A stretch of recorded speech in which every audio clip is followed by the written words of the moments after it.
finished it with the minutes. We cast the open resolutions register. Yes, correct. So I'll take community presentations, CEO. Yeah, thank you, Mr. Mayor. The first four speakers at community presentations today, Ms. Elaine Lawrence, Ms. Flo Sawyers, Mr. Christian Fritz, and Mr. Stephen Murphy, all spoke in opposition to MCU 24/009, material change of use, service station and food and drink outlet and reconfiguration of a lot, one lot into two lots at 82 Boundary Road, Rango.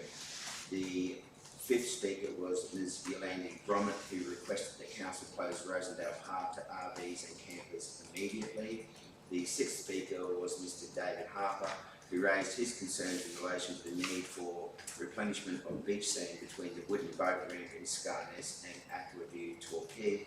And the final speaker was Ms. Suzanne Taylor, who requested Council to undertake repairs to Bankston Road to service the Riverhead RV Park. That's my level of report, Mr. Mayor. Is there a mover that Council note? Councillor Truscott, second Councillor Govers. Any speakers or questions? I'll put the motion that Council note the verbal report provided by the CEO on matters raised during community presentation. All in favour? Any opposed? That's carried unanimously. Deputations, there are no deputations. Petitions, are there any petitions? Councillor Farage. Thank you, Mr. Mayor. I will be tabling two petitions today. The first one is by Chief Petitioner William Woods that has 10 signatures objecting to the rates increase for 19 tonne strip payover. And the second... Well, we just deal with one at a time. Yep. So I move that that petition be received. Yeah, is there a seconder for that? Councillor Cosgrove. All in favour? Any opposed? That's carried unanimously. Councillor Farage. Thank you, sir. And the second petition is by Chief Petitioner Joanne Skilletot with 34 signatures requesting for Council to clear a mudslide off of the pedestrian pathway and prevent any future occurrences outside of Oscar and Colombian. And I move that the petition be received. Is there a seconder for this? Councillor Cosgrove. Put the motion. All in favour? Any opposed? That's carried unanimously. Are there any further petitions? Councillor Wheeland. Yes, a petition from Chief Petitioner Kelly and Christian Fritz in objection to MCU 24/009 at 82 Boundary Road, Urangan, and I move that this petition be received. Yep. Councillor Govers, you're seconding this? Yep. I'll put the motion. All in favour? Any opposed? That's carried unanimously. Are there any further petitions? Councillor Wheeland. Yeah, I'd just like to move a motion that we bring forward item 11.3.7. 11.3.7. Thank you. Yep. Is there a seconder for that? Councillor Sanderson. Any speakers or questions? I'll put the motion. All in favour? Any opposed? That's carried unanimously. So we'll go to item 11.3.7, which is MCU 24/009, RAL 24/0009, material change of use for a service station and food and drink outlet and reconfiguring the lot, one lot into two lots at 82 Boundary Road, Urangan, that being lot 13 on RP 153688. Are you moving a motion on this? Can I move an alternative motion? You can move whatever you want. Yeah, I'd like to move an alternative Yes. motion. Yep. Mr. Mayor, did you want me to read it out? It's been distributed, has it? You can't read the entire thing. Yeah, You can indicate that you want to move what has been described as the alternate motion. Yes, I'd like to move that. Yes. Is there, and then you can, when moving it, you can articulate what's in it. Okay. Yeah, because we're all aware of it. Is there a seconder for this? Councillor Cosgrove. Councillor Wheeland. Do you want me to read the motion at all, or do you speak to it? You can read it if you want to. It's very long. It is very long. I might just read it anyway. Okay. My ultimate motion is that Council refuse the proposal based on the inability to meet several assessment benchmarks of the Fraser Coast Planning Scheme 2014 as follows. The proposal is in conflict with the strategic framework of the planning scheme with regard to Part 3.3, Settlement Pattern Theme, Point 3.3.2.6, incompatible land use at the interface between land users is not able to effectively manage relative to protecting sensitive uses, health, well-being, amenity and safety from diverse externalities involving air, noise, odour, lighting that is further influenced by sitting conflict. Inadequate buffering and transport vehicle movements not intended with the following low density residential zone.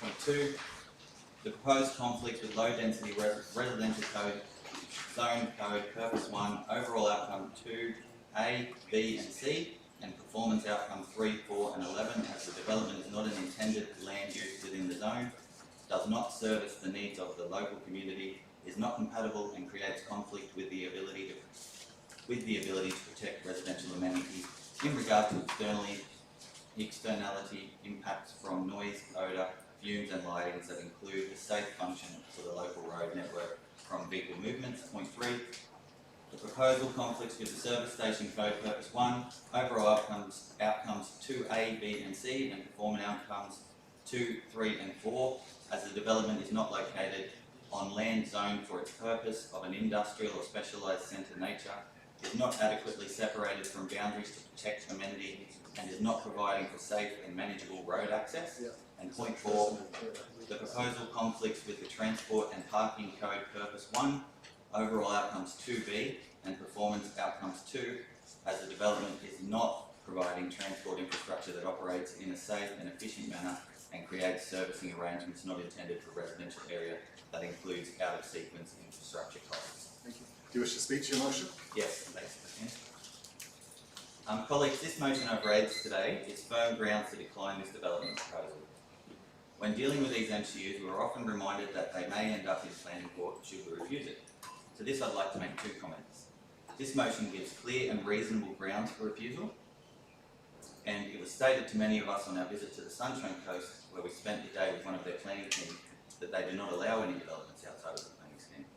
And why did I start with these 2 comments? So that we can be assured that we can make a fearless decision today based on the merit and benefit, because we absolutely have grounds for refusal within the codes and planning scheme as shown in the motion itself. So why is this motion before us as an MCU? Because this is significant intensification of commercial activity on the site that is only a commercial site due to historical use and does not meet our code. Our Director of Infrastructure and a member of the TAP Committee and our lead advisor on our infrastructure has clearly stated that this development will increase the risk of accident or incident at this intersection. Our Director also spoke to what is required to mitigate this risk.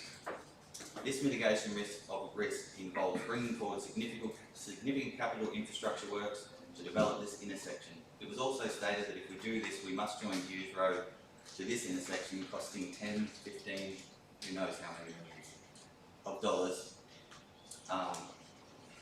To bring this work forward, we must prioritise this work above many other capital works that would potentially be pushed back to the outer years of the plan, capital plans. Now, I don't know about you, but this decision to build this kind of infrastructure should not be forced by a development with little to no community benefit. A decision like this should be debated and decided by council, not prioritised so we can have another service station. While this also may not be grounds to refuse, it must be considered in our decision. In this request for further information we received on Monday, Senior Eater Drive was classified as a minor collector, indicating some level of traffic volume. However, a critical consideration that has been overlooked is that every design proposal from the state government for Boundary Road so far has consistently showed Walkers Road as an exit only. Given the expertise of the engineers involved in designs like these, it's reasonable to conclude, and if I've learned anything from Director and I do that, its future designs are likely to follow a similar pattern. This would result in a significant increase in traffic at the already increased risk intersection, particularly on days with large events. We've got 4 different sporting groups that operate on Walkers Road. The A-grade men's final between the Bombers and the Bay Power last year had about 1,000 people, and the car park was at capacity. And there were other sports on that same day. While again these traffic concerns may not be a viable reason for rejection, they undoubtedly warrant careful consideration. Also, as requested by Councillor O'Keefe, on Monday we were given examples of similar developments in our region. That's 3 minutes. Can I finish that section? Yep. Thank you. As requested by Councillor O'Keefe, on Monday we've been given some examples of similar developments in our region, as requested for further information. These examples are Bedford Street on Boat Harbour Drive corner, which is a major collector road, at a site which had other commercial activities adjacent to it in the form of multiple shop frontages from early morning, such as the bakery, to late night fast food and alcohol stores. The adjacent intersection also has millions of dollars worth of traffic controlling infrastructure. And our other example of a similar approval in this request for further information comes from 341 Alice Street, which is the 7-Eleven that does, as stated, have an entry point from a shared private road. But which shared private road is this? The one that's surrounded by McDonald's, Red Rooster, adjacent to other large businesses opposite Aldi, and is the entry road into Bunnings and Station Square. This intersection also has millions of dollars of traffic controlling infrastructure. And these examples that are stated as our closest examples prove without a doubt that there is in fact nothing similar in our entire region. Thank you, Councillor Whelan. If there is a speaker against, you'll have the right of reply. Are there any speakers against? Mr Mayor, Councillor I'd like to foreshadow a motion, and the motion is as written, with a change in conditions of waste collection, fuel tankers access, fuelling and delivery vehicles access and associated loading and unloading are to occur only between the hours of 7 AM to 8 PM, Monday to Saturday, only excluding Sundays. Yeah. So that you're foreshadowing the approval with that amendment. Thank you, Mr Mayor. Yes. Yeah, got it. Yeah. Mr Mayor, I've got a question I'd like to. This is to the Director of Planning. I don't know if your office is one of them now, speak about it, but it says about the settlement pattern of this, in this alternative motion here. Were these things addressed when the application that was put to council? Through you, Mr Mayor. Thank you, Councillor Chapman, for your question. The simple answer is yes. The broader answer is, we appreciate that there's some strong concerns from members of the Republic and potentially from council as well. Impact assessable applications like this, as councillors know, we're required to consider the whole planning scheme. There's a whole range of non-compliances. There's a whole range of reasons suggesting that this should be approved. We're required to conduct a balanced assessment, and we believe we've done that, and therefore we have recommended this for approval, noting that, as has been highlighted, there are a range of non-compliances. We believe we can appropriately condition responses to those. So with this site here at the moment, it's actually being used as a landscaping business, and it's also got facilities there for food and beverage to be Through you, Mr Mayor, and thank you, Councillor Chapman, again for your question. So, yes, it has historical commercial use rights, and it has at times had food and beverage there. We don't believe that's currently the case. But essentially, if I had to sum up, obviously it's a very detailed report, but if I had to sum up, the reasons for approval, you could essentially say it's got historical commercial uses on it. It's a small-scale service station in terms of what a service station looks like in a modern way. It's on a high-order road. It is on a road that has plans for future signalisation, regardless of this use. We appreciate that there are reasons why people would seek to refuse it as well. But that essentially, if I had to sum up the detail of the application, it's probably those few key issues which lead us to believe that it's worthy of approval. So one last question to the Director.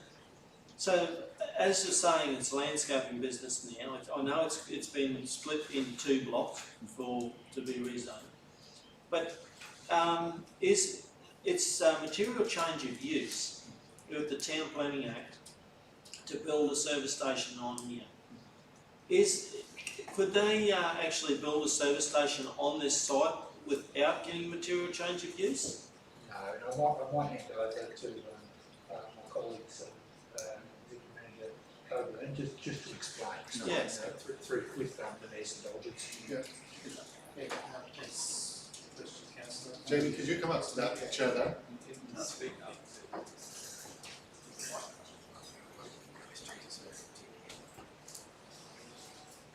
Bill's. Big question. Through you, Mr Mayor, the The current site has historic use rights. It was established as a nursery, landscape supplies. Historic records indicate it had retail capacity within the business in the original approval, and they carried that out through the nursery and sold, besides the plants, ornaments and other elements that went with it. Currently it's operating as a landscape supplies business. It's been changed over time and it's evolved as a business as to what its core activities are. The material change of use is over part of the land. It's not the whole of the site, it's only over part of the land.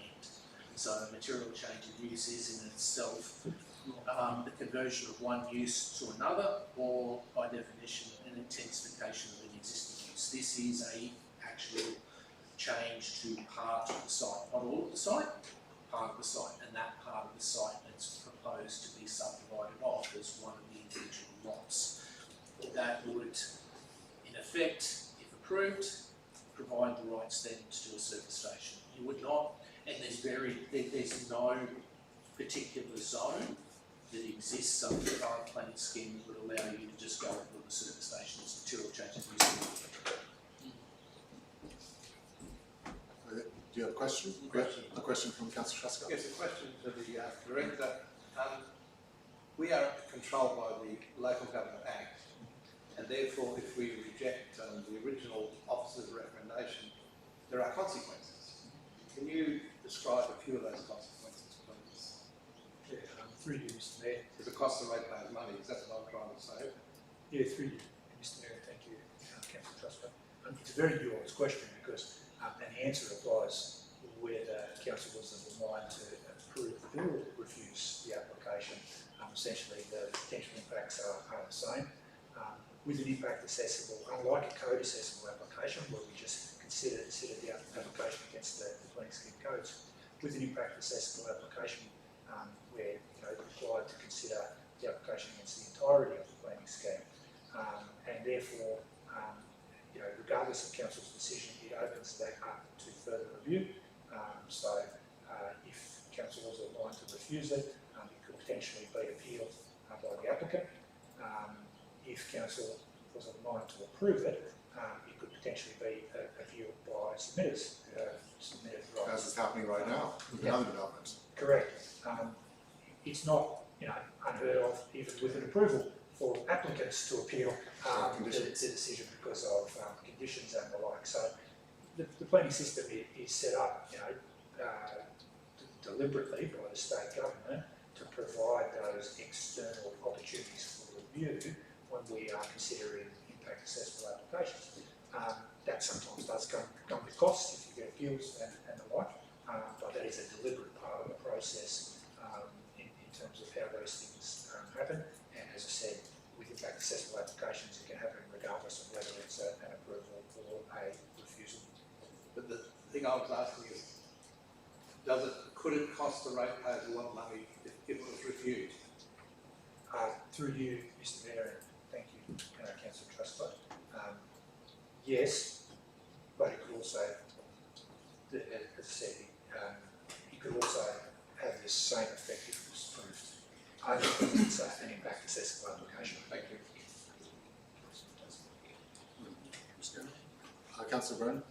Through you, Mr Mayor, I'm unsure if you can answer this question for me, but directed to executive leaders. There's some very, very strict asset management and noise management points in the application, but could you please tell me how we will monitor that, what capacity we have to monitor those restrictions, and what will be the consequences to the developer should there be breaches of those restrictions? Yeah, so through you, Mr Mayor, so it happens at multiple stages through the process. So initially it is a design outcome in terms of an operational, further approvals, operational works, applications, and it's at that stage that the development engineers who work for Executive Manager Coburn assess things like parking and traffic movements, sight lines and all that stuff. So that happens at the next stage of the process, assuming it was approved, where we review all those engineering designs and approve them. Sometimes approve them as is, sometimes mark them up and direct changes. Then we go through a process where assessed in the building process. So we have engineers who visit site at different stages of the building of development projects like this to ensure that it is built as per the operational works agreements. Once we get to the end of that process and a business is essentially operating and has been built as per their conditions, it then moves over to our development compliance team and a separate part of council who one of the things like day-to-day noise complaints, traffic complaints and the like. So it happens at multiple stages of the process, and there are different regulatory responses in the beginning stage. We just won't approve the operational works approval. They can't start the building if it hasn't been designed according to the conditions. Once it is operating, then it gets into a different process where, depending on the breaches, council can issue fines, council can take court action, council can seek closure in certain circumstances, but it depends on what the breach would be at the time. Councillor Cosgrove? Thank you, Mr. Chair. Just have a question for the Director of his charges. Could you talk to me about the weighting that is given to the planning need for a petrol station, fuel station in this location? Yeah, through you, Mr. Mayor, thank you, Councillor Cosgrove. With your indulgence, I might ask him to address that question, because he's conducted the assessment. It's obviously been reviewed by Executive Manager Coburn and myself, but I think it's appropriate with a specific question like that to ask the planner who's conducted the assessment to answer the questions. Yeah. We'll just come up with that.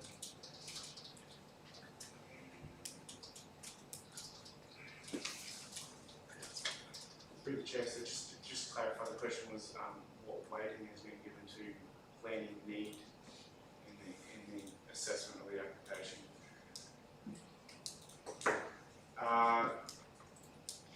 Considerable weight planning need. As part of the impact accessible application, we are required to make a holistic assessment against all the assessment benchmarks under section 45.5, give consideration also to first planning principles, of which planning need is one, and also planning case law as well, which planning need is often explored through planning case law through the court. In this case, and I've gone to quite a lot of length in the officer's recommendation and in the report to detail the importance of the boundary road or road corridor and the significant investment that council has made, and now also the state in terms of the intersection of the railroad as well in that corridor.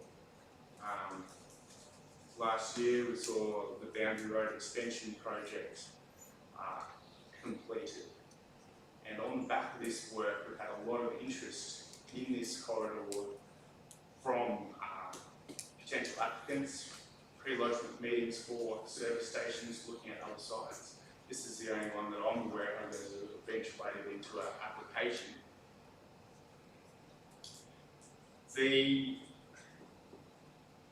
As part of my assessment of this application, I did a lot of reading of the background behind Council's capital works program, behind the LGIP, the reasoning, the importance of this corridor, and the expenditure. Ultimately, the intent is the duplication of lanes along the entire corridor to be 4 lanes. It's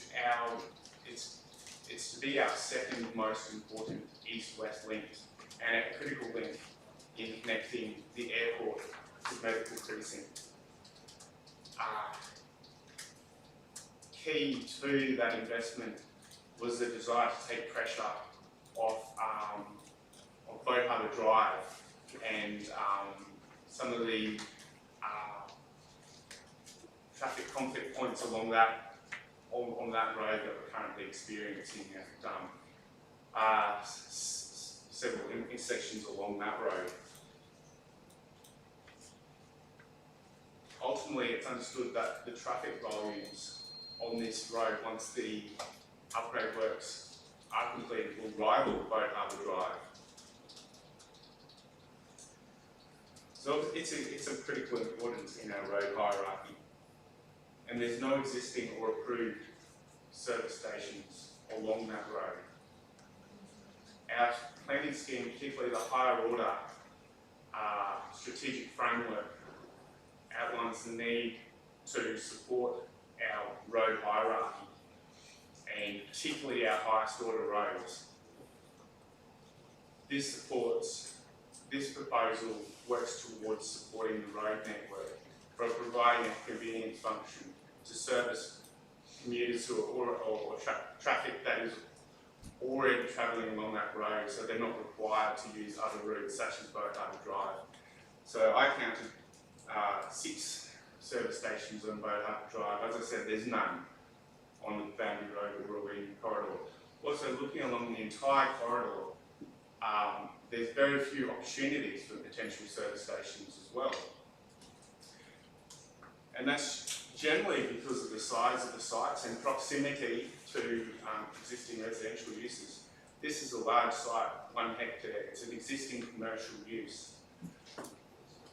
The way it has been designed provides additional buffering and separation from the residential uses. So this site stacks up well in terms of separation. It doesn't immediately adjoin any residential uses as other sites do. Other sites you would have to get the traffic to work, particularly servicing from fuel tankers.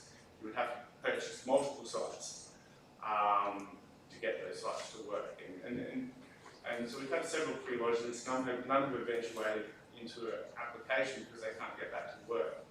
And you really have to go down to, my looking at that corridor, you really have to go all the way down to Main Street to find a potential site that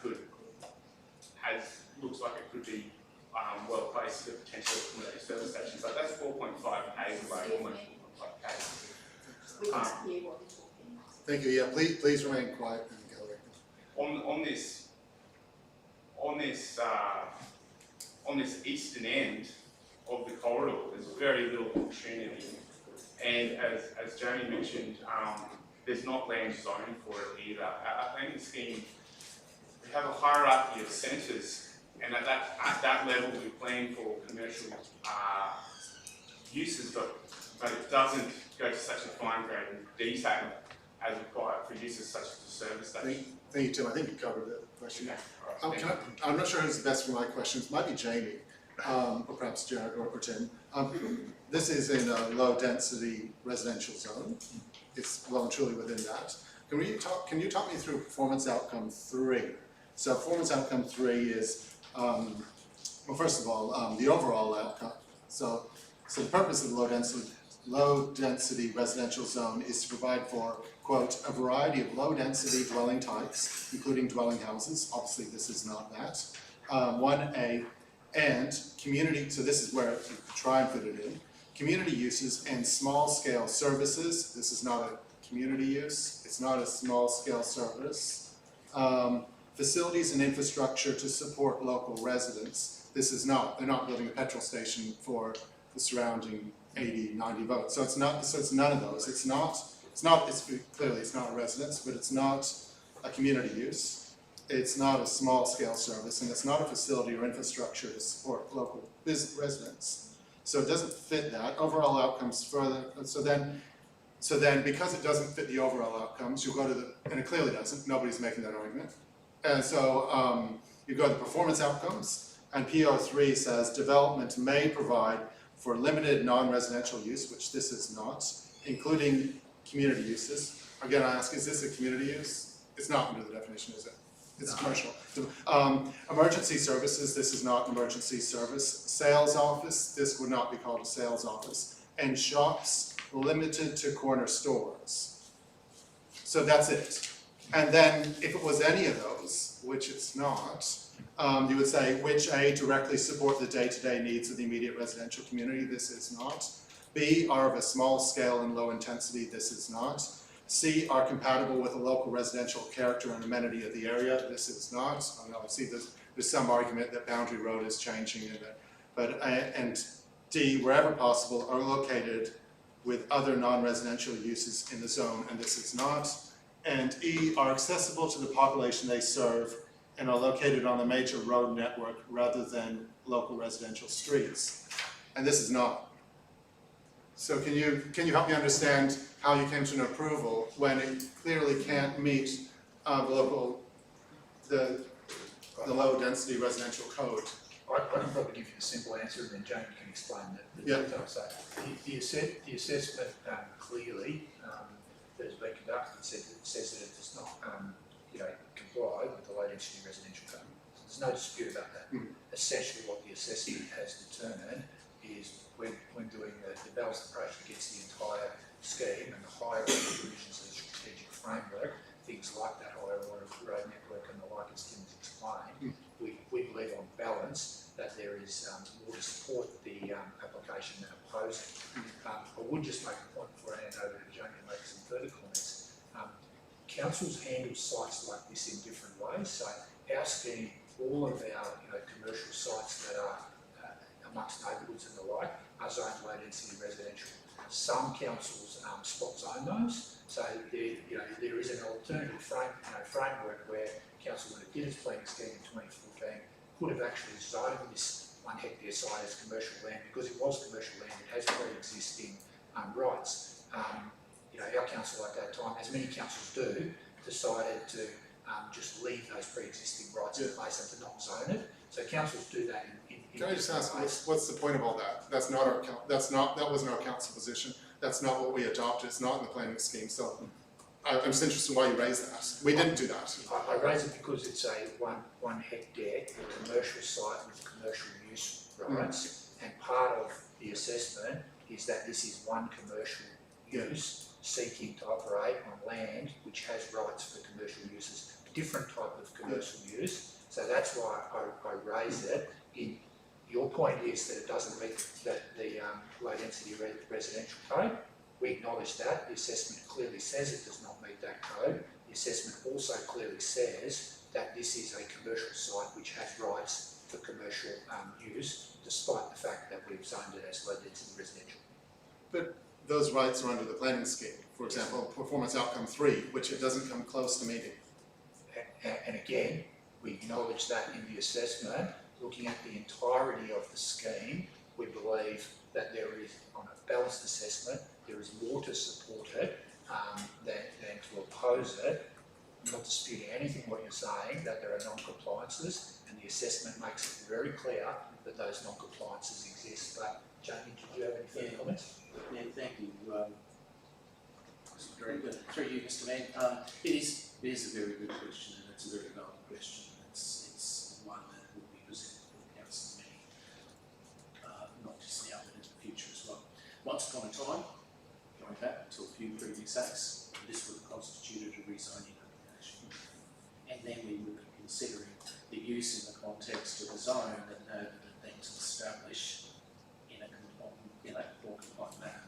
The Planning Act and its previous iterations, IPA and the Sustainable Planning Act, now the Planning Act has introduced a new regime, which is a material change of use, and this is a change of use. It is a change of use from what you would expect to do under the zone, and then what they're proposing to do. So we consider it, and that's why it calls against the whole scheme. So whilst part of it is considering against the residential, because the residential zone and the current intent identifies all of those issues that are pertinent to the location and the assessment, including the balance of zones, surrounding land uses, and so when we look at a new proposal, and every corner store or every service station on every block was once upon a previous zone and a previous land use.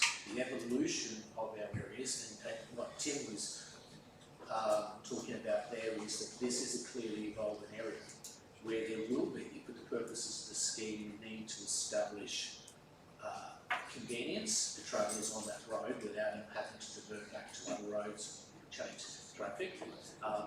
There is no current sort of design in the form of a balance of zones through that area that preempts we're very unlikely to do that, to identify a site or a particular use when it comes to commercial competition, because very rarely ever gets developed, because values go through the roof and we sort of get into space where we don't. So we're stuck in this position that when new uses come along, childcare centres, a good example, we have service stations, we don't have a lot of corner shops anymore, they're usually rolled in once upon a time, they're really quite consistent. So we will have, and there's a difference in the balance between, and this is a step away from those smaller uses that would be quite easily and more compatible with the residential area. This is a change that would constitute a change to the future and long-term land use rights to that area. Whether it's reflected and we recognise that in the future in relation to the planning scheme by then imposing a zone that's commensurate with the use, which we do commensurate zoning whenever we do a review, we look at what's been approved, what's in the ground, if it's been established, it should go into a particular category zone, we'll consider whether we need to do it. So this comes back to basic whole of scheme assessment, that the residential zone is a component of it, but there are other elements within the scheme that need to come into it. So certainly it will have conflict with those. The hierarchy says that if there is conflict with that, is there good planning reasonable ground to consider it both positively or negatively against those, and then measure it against the higher order provisions of the scheme. Okay, thank you. Can I just ask you, sort of talk about the hierarchy there. What latitude do we as a council have to say that the community should be at the top of the hierarchy, that being livability, the neighbourhood that's there? Why can't that be at the top of the hierarchy instead of, I see, to me gathering from you, it's the convenience of somebody driving, not having to turn down a bit different street, a few hundred meters out of their way, that comes at the top of the hierarchy? Why can't we make community, people's lives the top of the priority? Good. That's a good question, Mr. Mayor, and to that, and some, to be honest with you, some of the subjectiveness of any planning decision and recommendation, and on the balance, certainly the hierarchy in the scheme talks about, and specifically talks, and what Councillor Wheeler has read out, I think was the first ground that's up there, is the conflict with those specific provisions around settlement pattern and lot that look at protecting community or locations rights. That is a component of it, and there is a weighting that goes with it. The assessment itself, though, will look at whether or not there are planning grounds to mitigate those conflicts or to address those conflicts through design, through scale, intensity, through conditions of operation or approval that balance it out. And if you can't get to a point where you can consider that you can deal with those, then you're absolutely correct in that weighting. The current weighting being applied is that they are provisions, that things that need to be considered, and when you read Tim's report, he goes into a lot of detail on that. He has considered whether or not, well, okay, can I mitigate this out? Can we put controls in place? Is it reasonable? Is it scientifically supported through acoustic assessments, through other provisions that may apply, and then make a conclusion at that point, and the next and the next. In the end, the balance, as my director has pointed out, in the end, it's challengeable.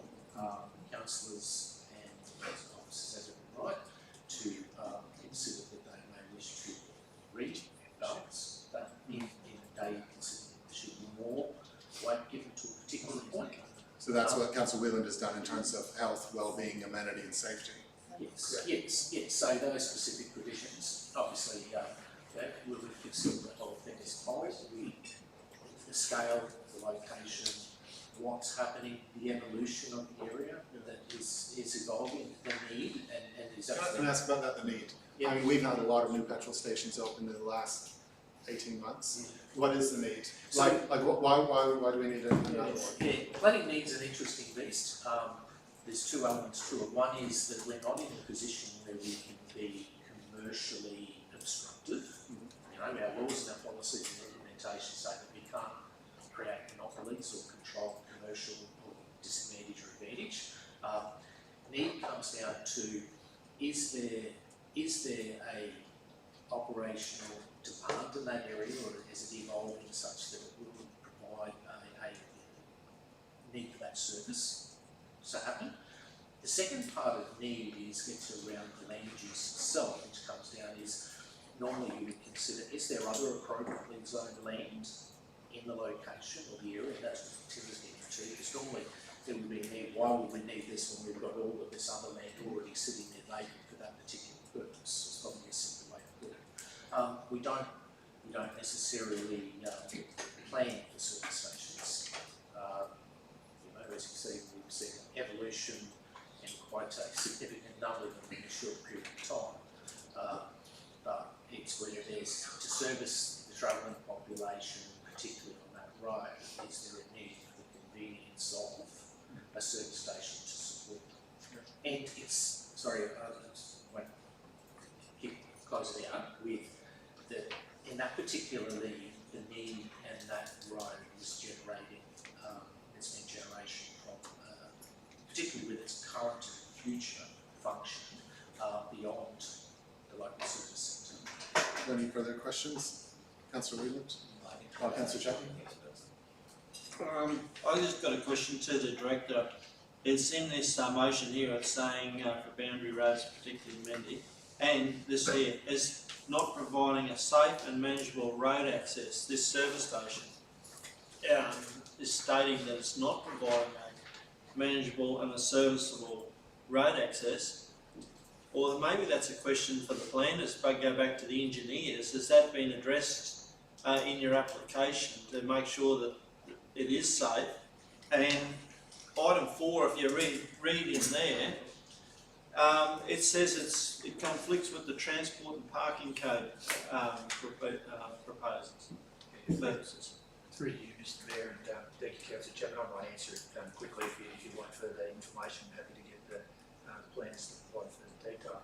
But essentially, as my colleague Mr Cogan has explained, this is an impact assessment. So council, in your deliberation, are choosing how much weight you give to different parts of the scheme and some of the decision making. Our belief through the assessment is that we have proposed conditions which address all of those issues, that it can operate safely, and through the operational works process we will have the appropriate conditions so that it does work both safely, appropriately.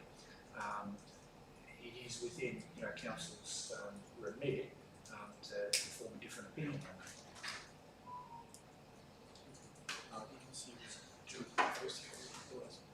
Councillor Truscott? Thanks, Mr Mayor. Yeah, I'll come back to you. I've got a few questions. I suppose through to the director. What specific measures do you think the applicant would be able to implement to ensure noise, odour, lighting and traffic impacts were to not negatively affect nearby residents? Yeah, thank you, Mr Deputy Mayor, and through you, Mr Mayor. Great question. I'll probably open by saying I appreciate that residents may disagree with our assessment. They may think that we haven't done that, but in terms of the measures, it's been designed to maximise separation distances, buffering to the closest dwellings. Is one of those. We've got the noise impact assessment. Our environmental health officers have assessed all of that to make sure that it complies. We've got the provision of a 2 metre high solid cat free screen and fencing, and a range of other measures, including ongoing monitoring to ensure no environmental nuisance. So we believe we've recommended appropriate conditions and changes to the application material to address those issues. But we recognise that change is always hard, and just because we believe that we've conditioned that appropriately doesn't mean that people are satisfied with that. Just a few more. So given that I would point too about that it is a low density residential zone, how could the applicant demonstrate that the development directly serves and benefits the local community and region rather than just the entire broader area? Yeah, again, through you, Mr Mayor, and thank you, Mr Deputy Mayor. As I mentioned earlier, I don't think there's any debate that there are non-compliances with the low density residential zone. essentially some of, the key planning merits or grounds in favour is, as we mentioned, planning need. That corridor is already one of our busiest corridors and is going to become a busier corridor. Essentially what this allows is for efficient traffic movements through our network. Essentially cuts down on extra traffic movements. If you can envisage thousands of people travelling that corridor every day, if they need petrol, they're going to have to turn up Main Street and go down Whitehill Drive, or they're going to have to go all the way to Browell and find all the way to Browell Road and find a petrol station there and double back. So it helps to create efficient movements. Generally, what people do, and I know you've probably experienced this in your own lives, generally people go to a service station on their traffic route from somewhere to somewhere else. This is one of our largest carrying roads that would be efficient to have a site on that road.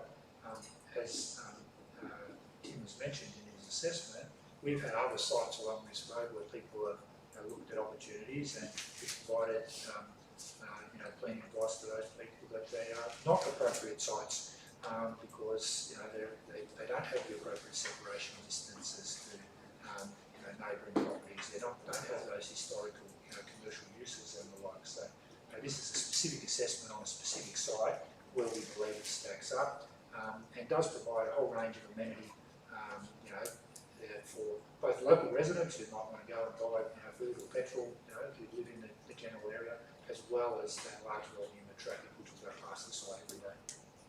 Thank you. This sort of touches a bit on what Councillor Chapman was asking for, but what adjustments has or could the applicant make to ensure compliance with the service station transport and parking codes, particularly regarding safe access and separation from residential areas and infrastructure costs? Yeah, so again, thank you, Deputy Mayor and through you, Mr. Mayor. So we can, Tim can go into a lot more detail on this, but I do think it's probably worth mentioning at this point too that there actually were some changes that the proposal which maybe people weren't aware of. So some of the comments in participation this morning about the 4 pumps and the like, I think that has been amended back to 3 pumps. So I think there's a little bit of confusion in people seeing the original proposal and there has already been changes to the proposal to mitigate some of those impacts. It's designed not in a traditional way in terms of the pump locations where you would have the building at the back and the pumps close. It's been flipped deliberately to create additional separation distances, and it'll be further worked through the operational works in terms of making sure the entry and exit, some of the issues which Council has raised in our agenda forum last week around the treatments on the road and parking and the like, that will come through that process as well. Thank you. And my final question is, how will the applicant guarantee that traffic movements, including fuel deliveries, do not create safety or congestion issues, and what commitments could they make to mitigate any risks? Yeah, so again, thank you, Mr. Mayor, for the question through you, Mr. Mayor.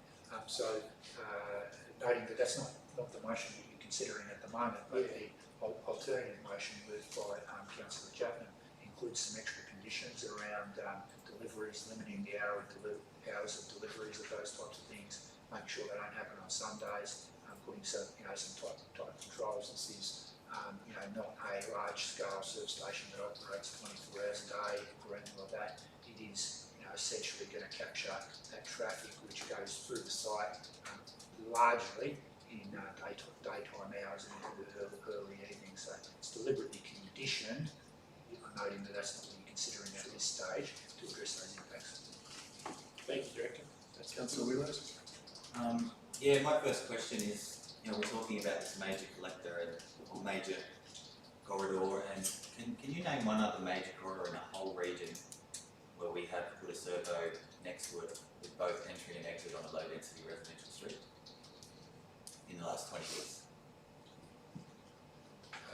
Through you, Mr. Mayor, I think we've provided some of those through, as I think you mentioned earlier, in terms of the request for further information. So I don't know that request for further information, but I know it was provided.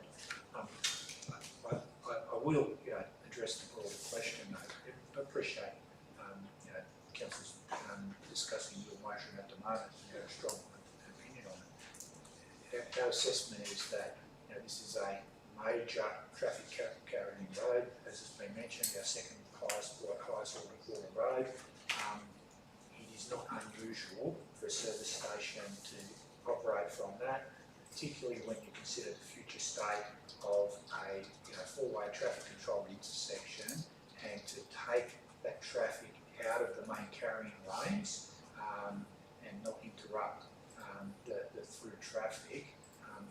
The assessment suggests that that's an appropriate treatment and an appropriate location for that. Thanks for that, and I'll take that as there is no other region.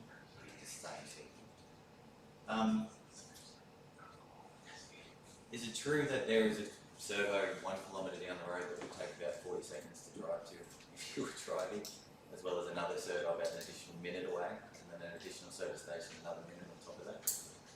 Through you, Mr. Mayor, and I'm happy if you believe that's the case. I'm happy to take that as a statement. I haven't measured it. I think everybody in the room knows where the petrol stations are on Main Street, by Harbour Drive, on the Rail Road, and so I don't dispute that they exist. I will ask 2 more questions quickly. Being that that's a major corridor and there are plenty of other major roads connecting to it, why can't we actually change the zone on one of those corners if requested? Why would we pick this corner to then change the zone? Or, put an MCU through? Why wouldn't that be appropriate again on a Denby Camp Road or a Main Street, or wouldn't that sort of be a more appropriate location with far higher traffic? Yeah, through you, Mr. Mayor, and thank you, Councillor Drew. Very good question, and feasible approach, as my colleague Mr. Coburn has mentioned earlier. Though there's nowhere that we actually zone for petrol stations. Landowners, any landowner, anyone has a right to lodge an application, and council is required to assess that. Doesn't mean we necessarily have to support it, and as has been alluded to earlier, because of the work council has done to make this road a much higher traffic carrying road, to prioritise it for traffic movements, a private landowner has come forward with a proposal that we're required to assess. If landowners came forward with applications on other lots further along that road, we would be required to assess those as well.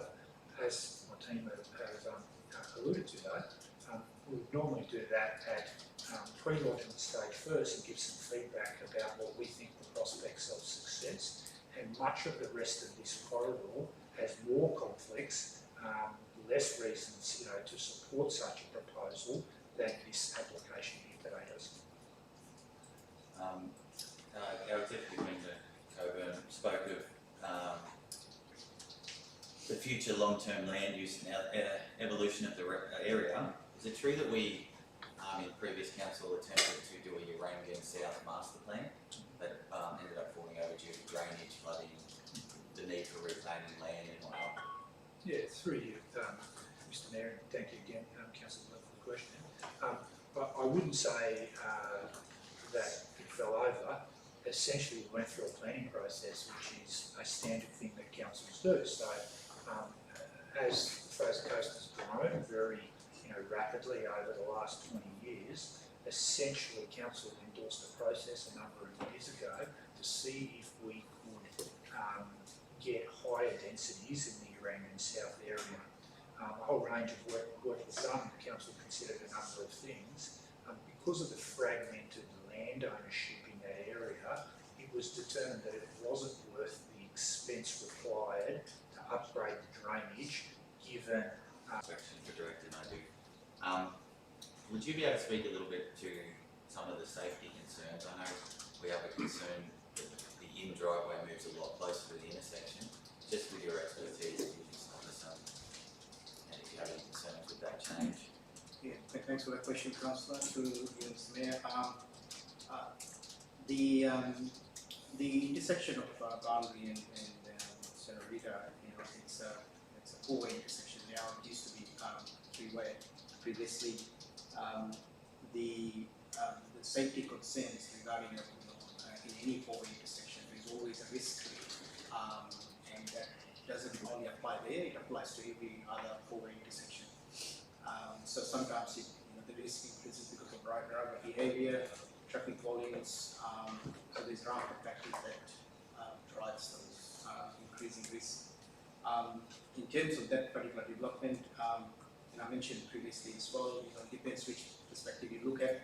There's always going to be a risk, and we try and mitigate those risks with line marking and deviating the lane, and obviously those risks are minimized if the council brings forward and delivers a four-way signalization of the intersections in the future. So obviously that's a separate discussion, but to answer your question, there's always a risk in every intersection that you drive.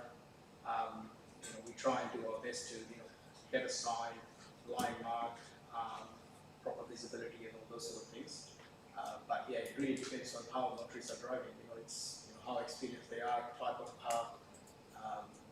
So there's factors that's outside of our control that also increases the risk for users. So the driveway coming close to that road doesn't have an impact? The driveway can, there's enough width there, in terms of allowing through traffic to go around. So I've spoken to Jamie about it, he was looking at how we can further separate that and line marking demarcation to have a turning lane and this through lane clearly defined in the design. So when the final design comes through, there's probably more assessment can be done to make sure that safety issues are not there or minimize that risk.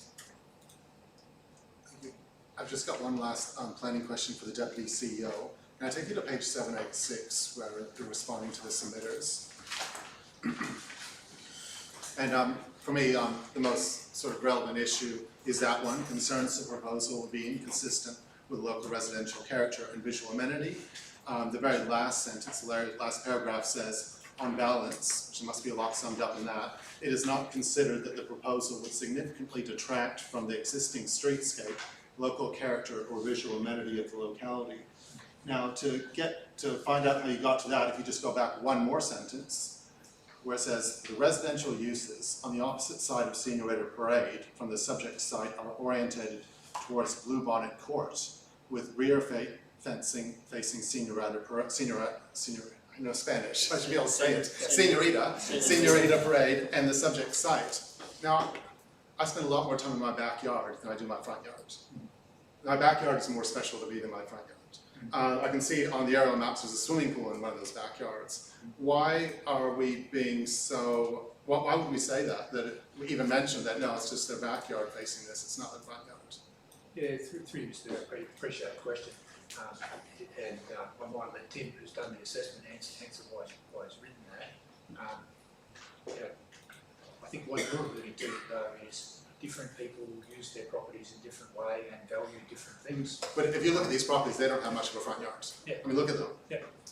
Those properties that are actually identified, there's two of them there, their physical address is that court, and they back onto it. They use their backyards. It's the amenity in their backyard that's impacted. Yeah, and I don't disagree with that, and that is for as council to make their assessment in terms of the scheme. Tim, in conducting his assessment, has said that he doesn't believe that that is a major change, to the amenity there. It's entirely appropriate for the people to form a different opinion to that specific area. I guess I'm just asking, is that a meaningless statement, or is there an actual impact that if those houses had been facing forward and their backyard was in the back on the court, then that would make a difference? I don't think it necessarily would be the one trigger point which changes the recommendation from a pro, to a no. But it's definitely a relevant. Because I'm looking for that trigger point. I don't see it. Yes. I mean, you've just said that's not it. It's the very last sentence before you come to, on balance, it's not considered. Yep. So that's not the trigger point. So there is, I understand what you're asking for, but there is no black and white in an impact accessible application. Is on balance considering all of the elements. The assessment has come to a point where we believe that there is enough to support an approval to overcome all of the non-compliances, and that specific issue which was raised in the submissions was not something that rose to an individual point to say that's a drop dead should be refused on that element. Councillor Chapman? Yes, I'd just like to just ask the director a question. The main concern is lot 1, is the service station. Now, in the design, lot 1 is actually nearly 30 metres from a neighbouring boundary, is that correct? Through you, Mr Mayor, I don't have the dimensions in front of me, I might just ask Tim to confirm that. There's a range of different separation distances from different, land uses, so I'll just get him to confirm that.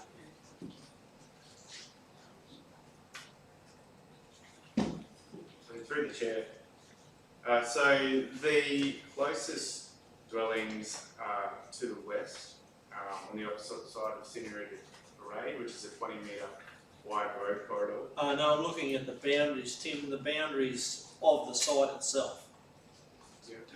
See, we've got lot 1 is the landscaping, and that doesn't seem to be a problem at the moment because it's what's always been there, is the landscaping. But it's the service station, is a lot of the questions are all around the service station. So the service stations to the amenity to a neighbouring property is a distance of around 30 metres, is that right? So I provided a diagram with a 50-metre radius from where the actual fuel pumps are located. That's on page 733. Yeah. So in my assessment, I provided the measurements from boundary to boundary. So from the boundary of lot 1, fronting Scenery Parade, to those residential properties, that's a 20-metre wide corridor from boundary to boundary. The service station is located obviously further inside the site, and those houses are obviously located slightly back from their boundaries as well. And the way that the service station was redesigned in response to information requests and on the basis of the recommendations of the acoustic consultants which they engaged, they actually redesigned the site to provide greater separation from the pumps themselves to those residents being the closest sensitive receivers. So that 50-metre radius on page 733 is from the pumps themselves. Yeah, it's 793, I just found it. 793 gives me a dimension, and it's 25 metres, 24.9 metres from a neighbouring boundary. Page 767, Tim, sorry, is that diagram? Yeah, 733 is the earlier agenda item now. Yeah, 767 has the 50 My apologies, I've got a different page number here. But that was to illustrate the separation distances from the pumps. And also noting there as well, with the redesign of the service station as well, the shop, the building itself was deliberately positioned along with the acoustic barrier to provide greater buffering to those closest residents to the west as well. Thank you. Thank you, Tim. Councillor Cosgrove? Thanks, Mr Chair, I'd like to speak to the motion. Thanks. I'll just ask for a speaker against it. Yeah, Councillor Chapman, because we had a speaker in favour and a speaker against. Thank you, Mr Mayor. Mr Mayor, I actually do not support a refusal of this application. There's been a lot of work and gone into this application and by looking at it.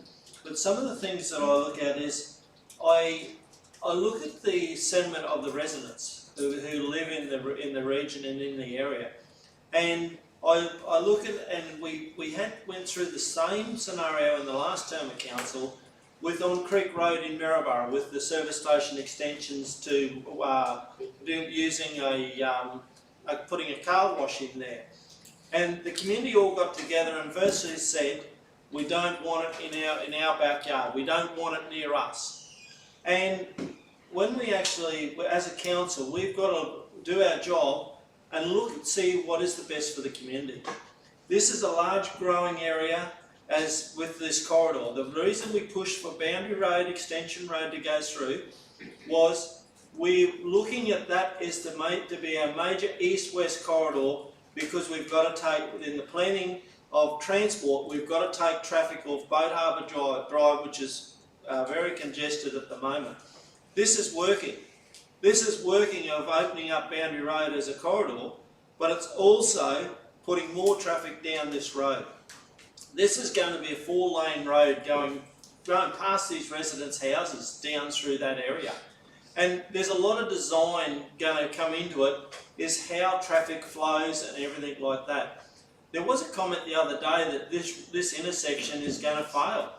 If all traffic gets onto this intersection, it's going to fail. This is what the public have been told.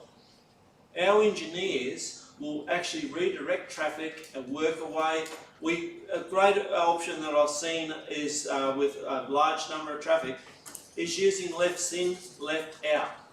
And I look at the entrances in and out of this complex, and I'm very interested in traffic movements and how they work.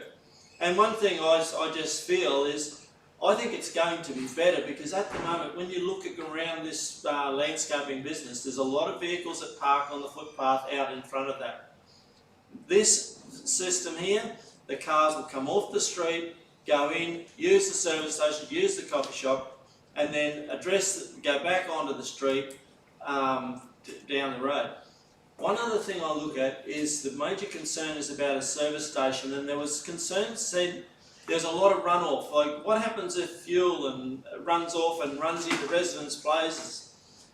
What actually happens with this application when you read into it?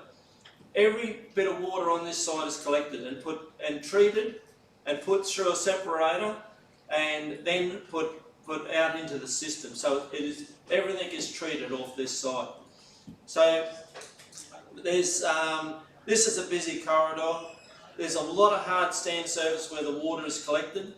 I look at it now, and I'd rather have a service station beside me than a depot, landscaping depot, which is picking up soil, picking up dirt and dust and everything like that. So, councillors, I think we've got to respect what our council officers have done. They're very qualified to look at applications. They've answered a lot of questions on this proposal, and I would like to I would support the refusal of this motion now and see the foreshadowed motion. Thank you. Councillor Cosgrove speaking in favour. Thank you, Mr. Chair. Yeah, I will be speaking in favour of this motion. Personally, like to acknowledge the work of the staff, because these planning matters are no small feat, and all of our planning team have an incredible amount of work on their desk. I can't remember whether I'm mixing it up with the Bundy numbers, but at any stage, you know, a planner might have 37 applications that they're dealing with at any one time. So I commend Jamie and his team on all the work that they do.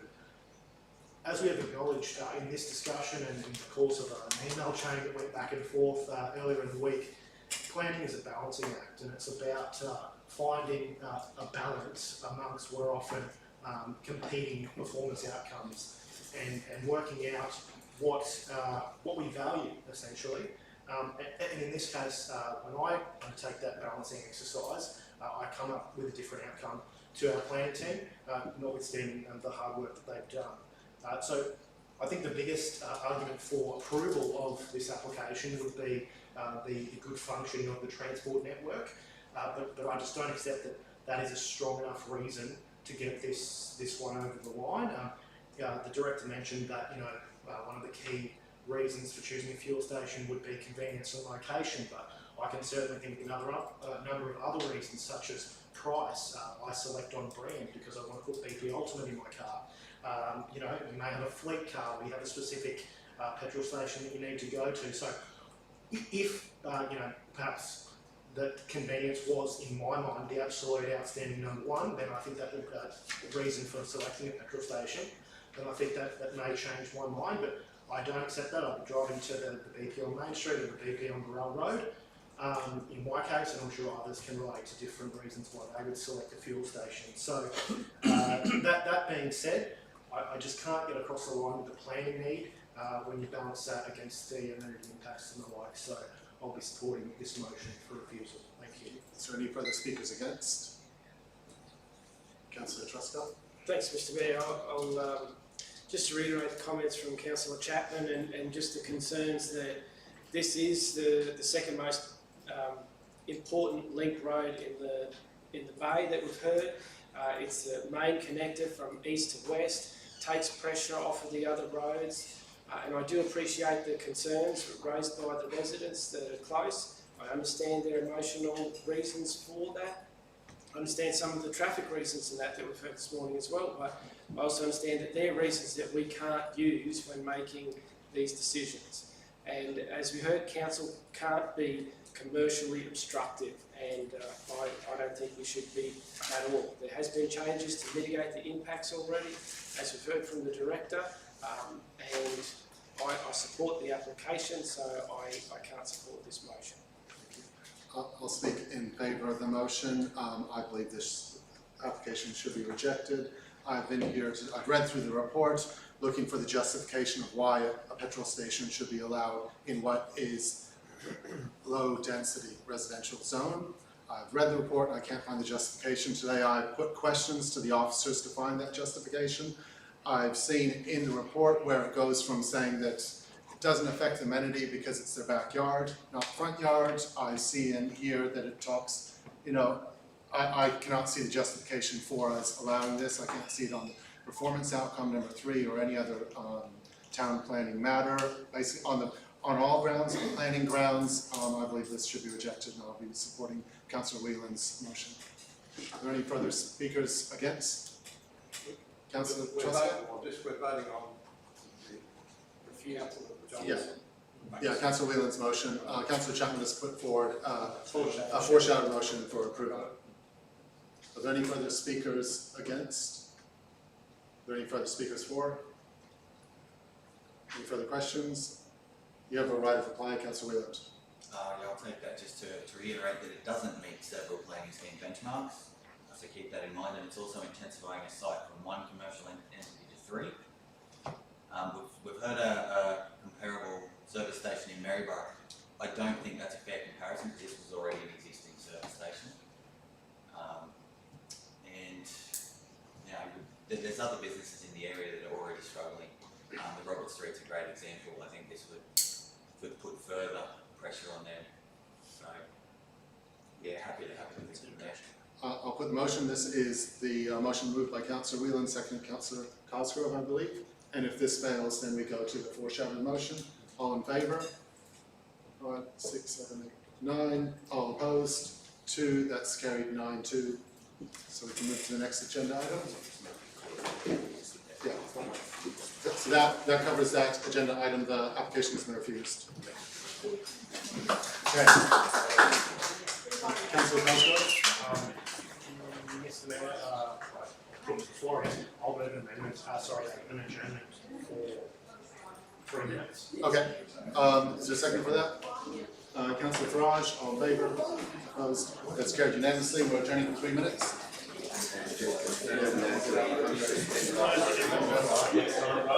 Sorry. Yeah. Oh yeah, it's got to take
I'll move that we reconvene.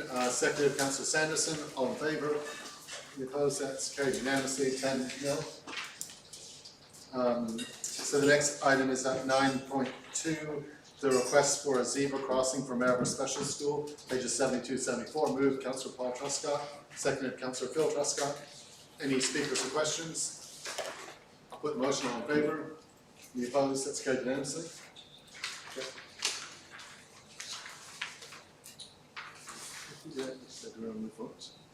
You're moving 10.1, Councillor O'Keefe? Yep. Is there a seconder for this? Councillor Byrne, any speakers or questions? Put the motion, all in favour? Opposed? That's carried unanimously. Item 10.2, Fraser Coast Regional Council Audit and Risk Committee meeting minutes, 81 to 88. Move Councillor Byrne, second Councillor Whelan, all in favour?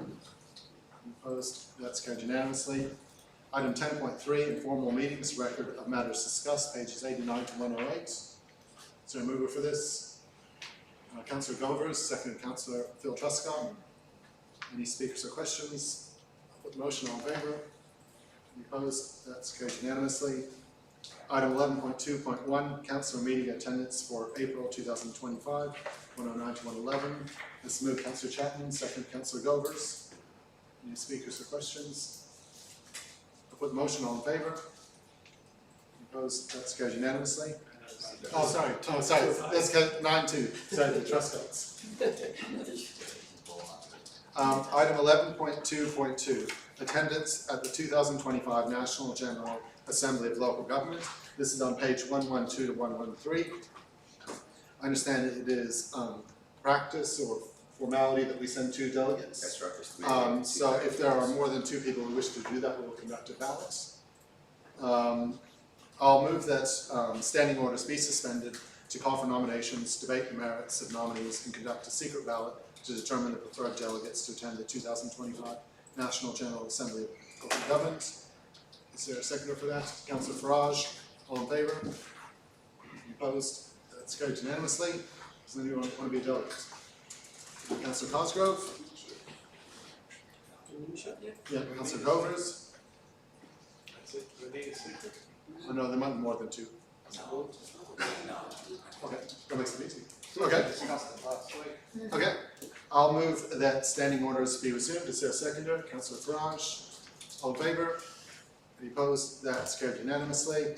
I'll move that council approve attendance at the 2025 National General Assembly of Local Government to be held 24-27 June 2025 in Canberra, where Councillor Michelle Govers and Councillor Lachlan Cosgrove to be delegates. And 2, note that councillors that are not delegates may attend using their professional development funds. Is there a seconder for that?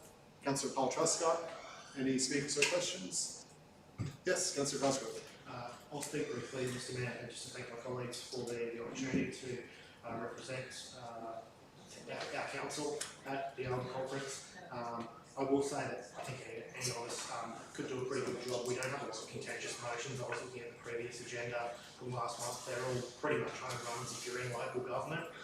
But certainly if I have the opportunity and the need to, I will speak strongly in support of all those motions. So yeah, thank you for the opportunity and look forward to thank you. Thank you. I'll put the motion, all in favour. Any opposed? That's carried unanimously. I'll now move that we adjourn for lunch. So we adjourn until 12:15. Yes. Is there a seconder for that? Councillor Sanderson, all in favour? Any opposed? That's carried unanimously.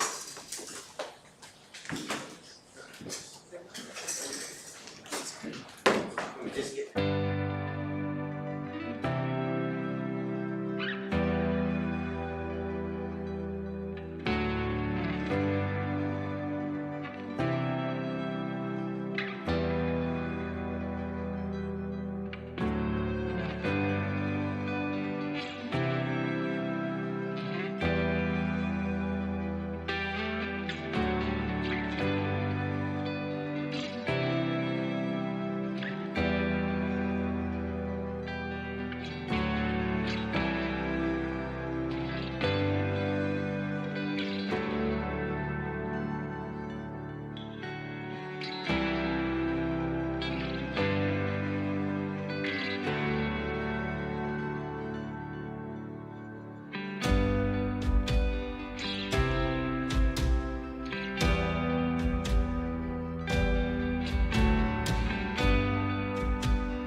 can't read it. Where'd all the public go? Oh, I'm not interested. Okay, I'll move that we recommence. Is there a seconder? Councillor Farage, all in favour? Any opposed? That's carried unanimously. We're at item 11.2.3, request for new lease, Minerva Garden Club Incorporated. Note that if we want to move in to discuss confidential matters, do you wish to move into confidential? No? Yeah, okay. Councillor Sanderson, you're moving the recommendation. Second, Councillor Paul Truscott. Any speakers or questions? I'll put the motion. All in favour? Any opposed? That's carried unanimously. Item 11.2.4, the asset disposal policy. This is pages 133 to 140. Is there a mover for this? Councillor Phil Truscott, second Councillor Paul Truscott. Any speakers or questions? I'll put the motion. All in favour? Any opposed? That's carried unanimously. Item 11.2.5, the provision of security services, pages 141 to 169. Councillor O'Keefe, you're moving this. Is there a seconder? Councillor Farage. Any speakers or questions? Put the motion. All in favour? Any opposed? That's carried unanimously. Item 11.3.1, pages 170 to 456, the finalization of the Harbour Bay Esplanade Master Plan process. Councillor Cosgrove. Sorry, Mr. Mayor. With your notice, if I may just move a procedural motion that council table the updated Harvey Bay Esplanade preliminary concept. We don't need a second for that, to table? I don't believe that's procedural motion. No. Yeah, I'll put the motion. All in favour? Any opposed? That's carried unanimously. It's tabled. Councillor Cosgrove. Thank you, Mr. Chair. I'd like to move a motion which is detailed in the amendments document. If councillors want me to read it out, I'm happy to. It's as written in the alternate motion read. Yeah. This is second, Councillor Sanderson. Yeah. Wish to speak to this? Councillor O'Keefe. Mr. Mayor, I'd just like to flag that, being that I am very personally invested in this process today and the outcome, and I've waited 6 years for us to get to this point, just on the off chance that it's not supported, I'll just flag that I will raise the officer's recommendation if it's not supported. So you're foreshadowing the recommendation? Yes. Yep. Okay. Councillor Cosgrove. Thank you, Mr. Chair. I'll just speak briefly to this. First, I'd like to commend Director Carwine and his team, particularly Paul Rice and Rosalind Ackworth, for their immense amount of work years long, as Councillor O'Keefe has just alluded to. There's some great concepts in here, dare I say, some of which, are great ideas that will probably never be realised, not only in my term of council but my lifetime. Perhaps Councillor Sanderson will make it.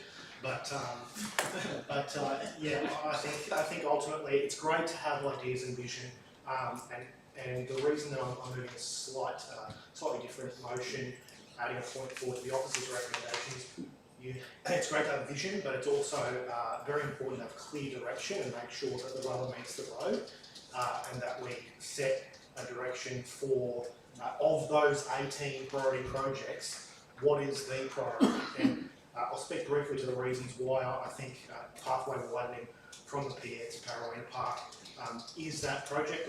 I'm very open to councillors holding a different view and expressing that on what the project should be. But I recently attended the Civic Leaders Conference, and the head of the Pharmacy Guild, whose name was also Jared, he spoke about advocacy, and he said, people often like to go in with a list as long as your arm, and it just doesn't work. He said, pick one thing.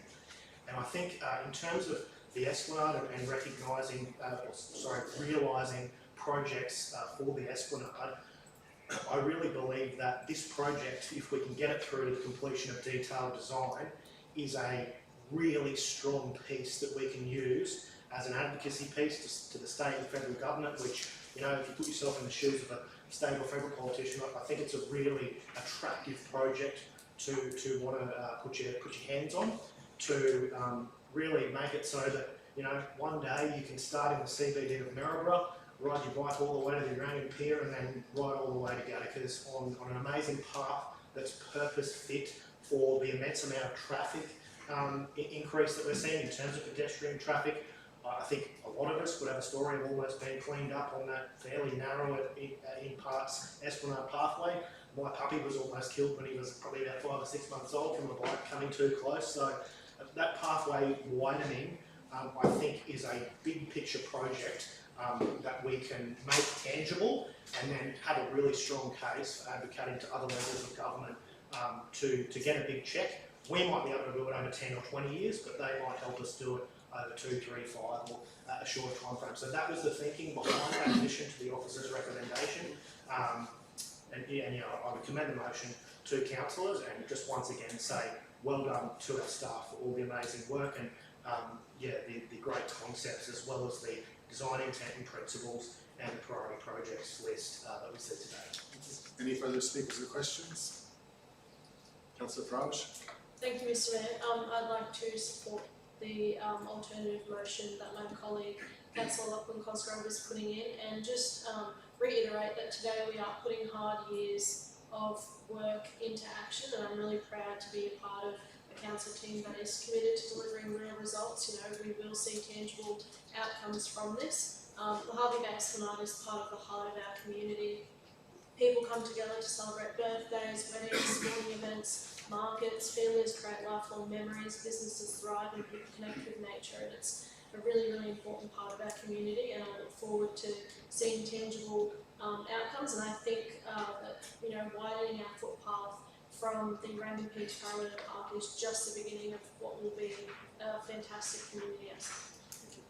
Councillor Byrne? Thank you, Mr. Chair.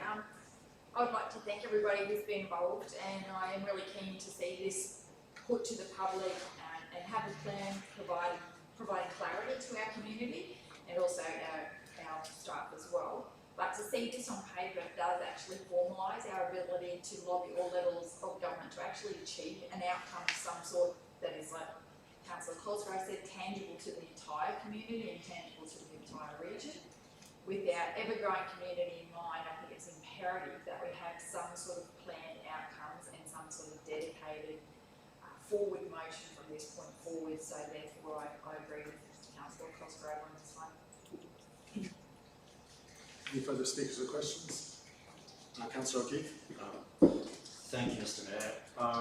The Esplanade Master Planning, obviously before the amendments as outlined by Councillor Cosgrove, I think it enhances the officer's recommendations, gives a bit more clarity to the general public and also to our staff in terms of what those priorities are.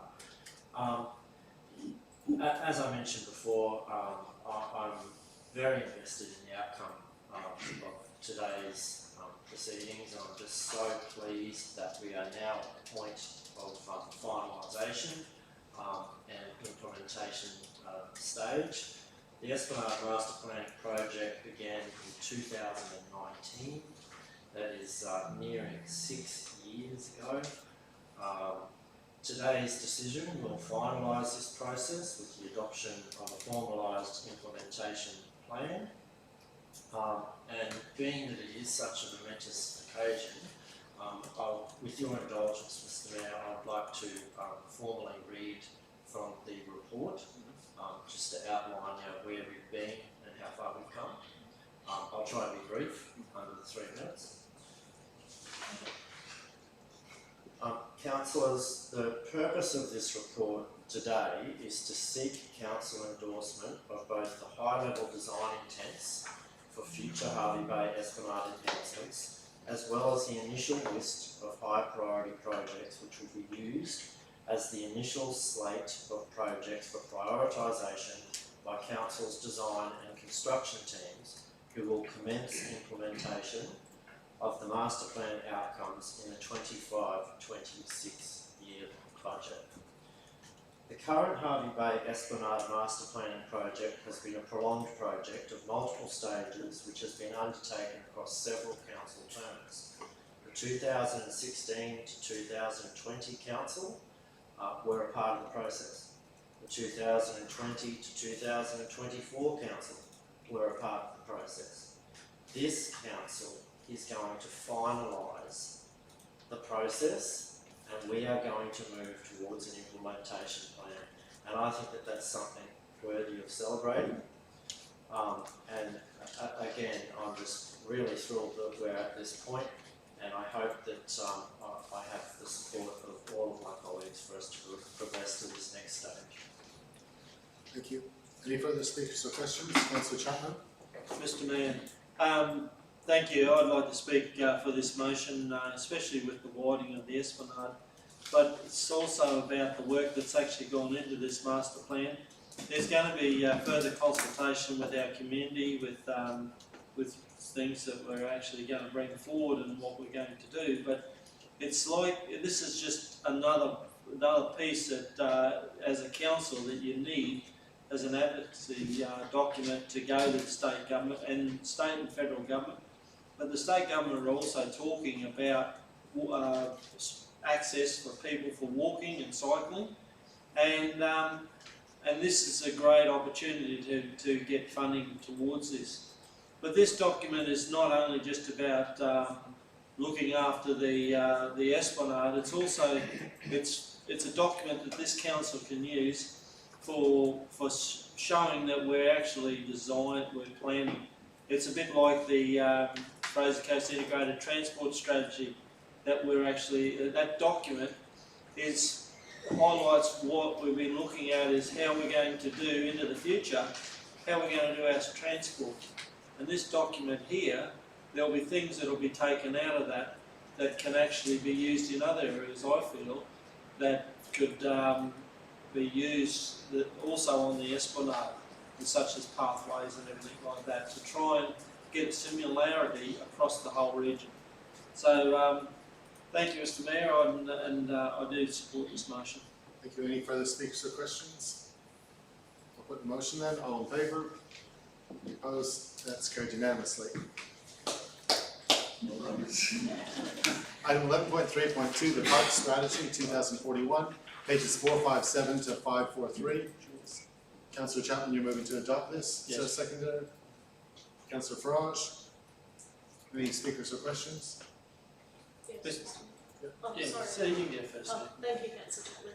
I just wanted to thank the staff for their incredibly hard work on this document. This document will provide the strategic focus and intent of our current existing network of parks and also meet effectively future growth demands. A lot of people in this room could probably agree with me that some of our best memories are made in parks, and I'm really excited to see how this document is implemented into our community for now and into the future. And yeah, again, thank you so much for everyone that was involved.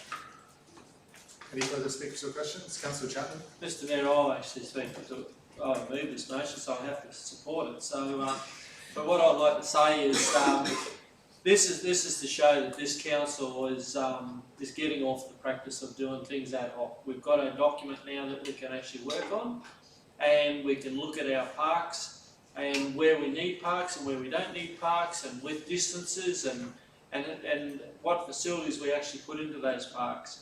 And I'm sure there'll be some things in here that maybe it shows that you don't need a toilet block in a certain area, but when you look at the use of it and around the area, it could come back that maybe it is needed a toilet block in that area of a park.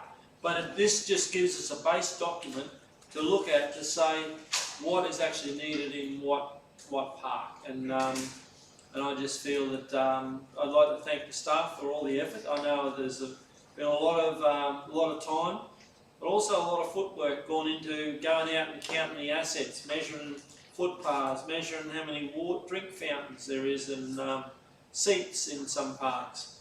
And it surprises you when you actually do get around and have a look at the parks of some of the areas that there's embellishment, there's a lot of seats that just seem to be put there, and I wonder how many times they actually get used. So this document here will show better utilisation of our assets. It's not just buying the assets, it's maintaining them also.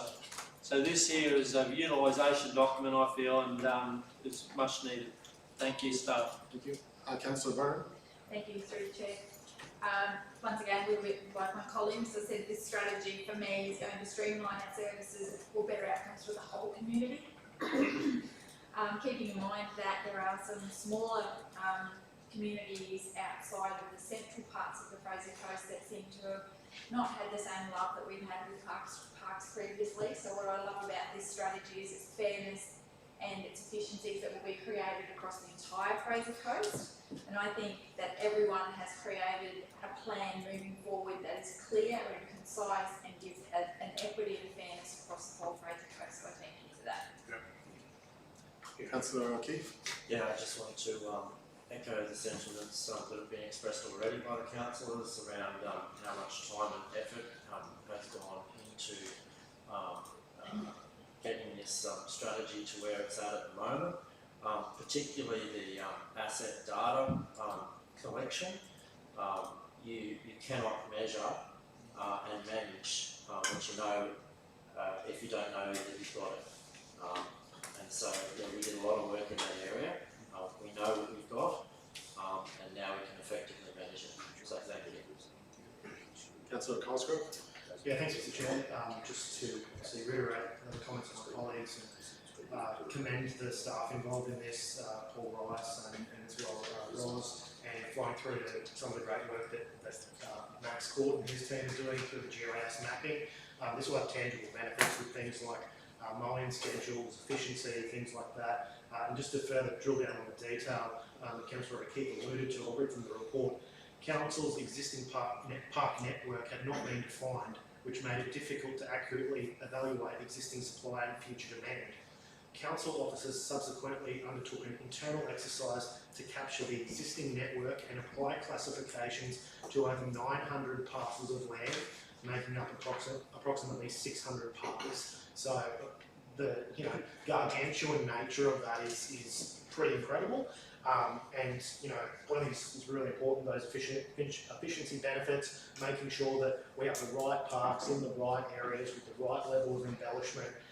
This exercise is just so invaluable. So credit to the staff. I am looking forward to the benefits that this can have, not only in terms of adding parks or embellishing parks, but where we can take parks that aren't being used and repurpose them for a better use, whether that's housing or otherwise. So yeah, really great project, immense amount of work, and I really commend the motion to councillors. Any further speakers or questions? I'll put the motion. All in favour? Any opposed? That's carried unanimously. The next item is 11.3.3, the Fraser Coast Amendment Package 1, Fraser Coast Planning Scheme, pages 544 to 587. Councillor Cosgrove. I'm happy to move on. Well, it's easier to move to your one. Yeah, because the other, I think it structurally works better if we deal with your one first. Happy to do that. Is there a seconder for Councillor Cosgrove? Councillor Raj. Do you wish to speak to your motion? Yeah, sure, Mr. Chair.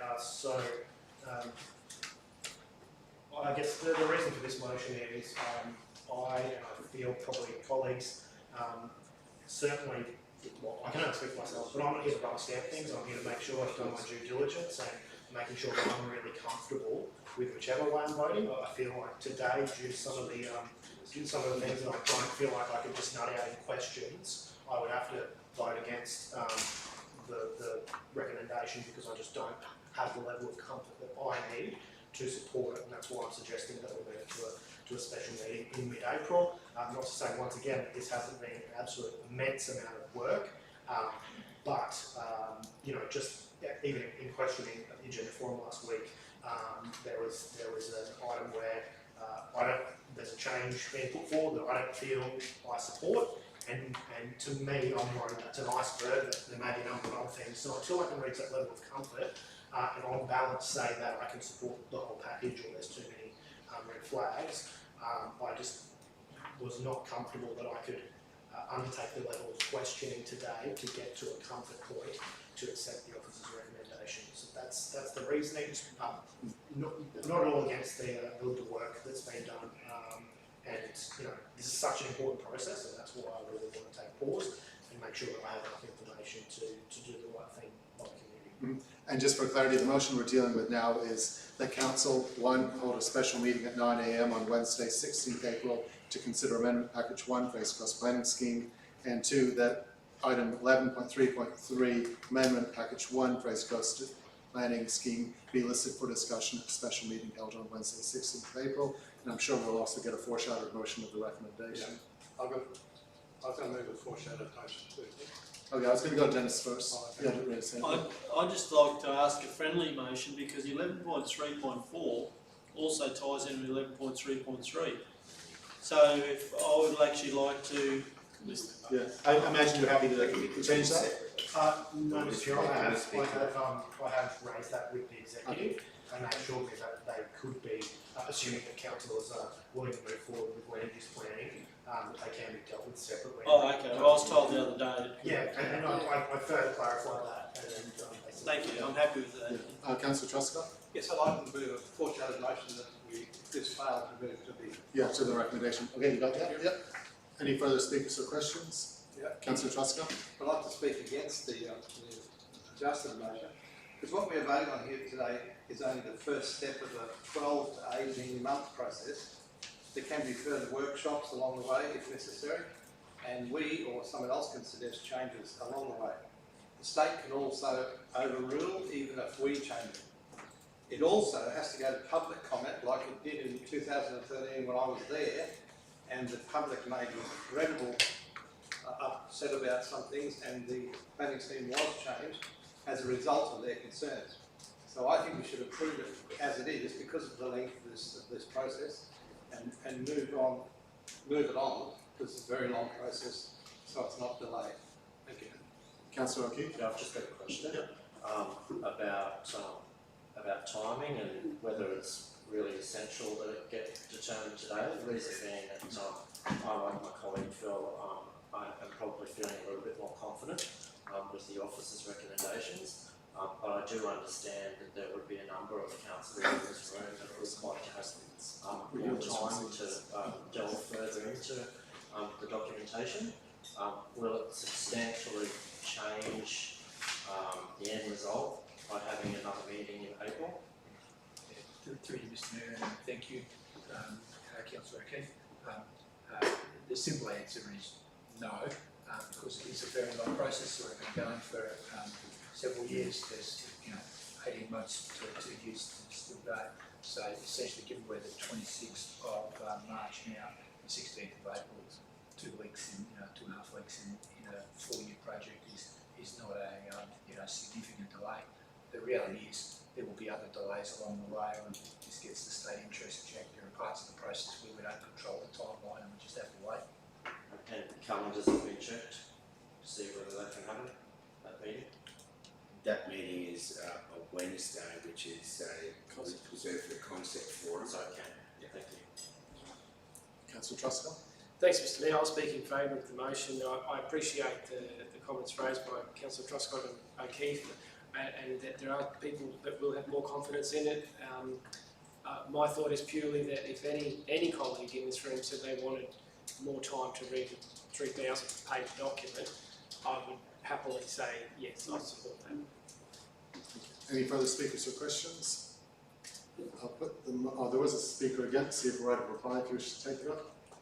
Just briefly, Mr. Chair, completely respect where Councillor Truscott is coming from. But yeah, to Councillor Paul Truscott's point, it's not 3,000 pages, it's only 2,000. It's a line ball, but yeah, I just, for the reasons I stated, I need further clarity to be comfortable. Thank you. I'll put the motion. If this passes, then we go to the foreshadowed motion.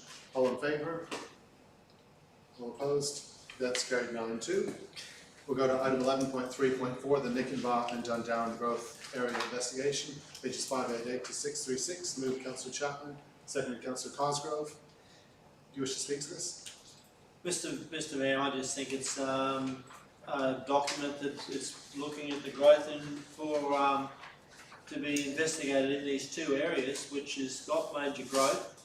And I'll wait for the reply to come back from the report. Thank you. Any further speakers or questions? Councillor Govers? Yeah, I'll speak to it. Our region is growing very fast, as we all know, and I think we need to get ahead of the curve by commencing land use and infrastructure planning in Nickenbaugh and Dundarran I think we're setting our foundations for a smart and sustainable development. It isn't just about expansion, it's about ensuring housing, diversity, economic opportunities and cost-effective infrastructure that will serve our community. I believe this is about getting it right from the start, creating livable, financial, sustainable communities with a clear vision for the future. Therefore, I support it. Thank you. Any further speakers or questions? I'll put the motion. All in favour? Any opposed? That's carried unanimously. Item 11.3.5, the Broadway Theatre Strategic Plan. Moved Councillor Farage, seconded Councillor Govers. Any speakers or questions? Yep. Thank you, Mr. Mayor. As the chair of the Arts, Culture and Heritage Committee, I'd like to acknowledge the Broadway Theatre's role in enriching the performing arts culture here in the Fraser Coast, and also the work of our staff for putting this together. We have had so many iconic events in our theatre, including Amy Shark, Doe, upcoming events like Emma Miller, Lee Kernaghan, as well as citizenship ceremonies and other community events. And I'm very excited for the future of our theatre as a thriving part of the Lives of residents, bringing creativity, connection and opportunity to the head. This theatre and performing arts centre will continue to be a place where people feel a sense of belonging. It is also a place of education in creativity, and creativity is the key to success. And the Broadway Theatre gives people a chance to express themselves, think outside the box, and grow their skills in a supportive way.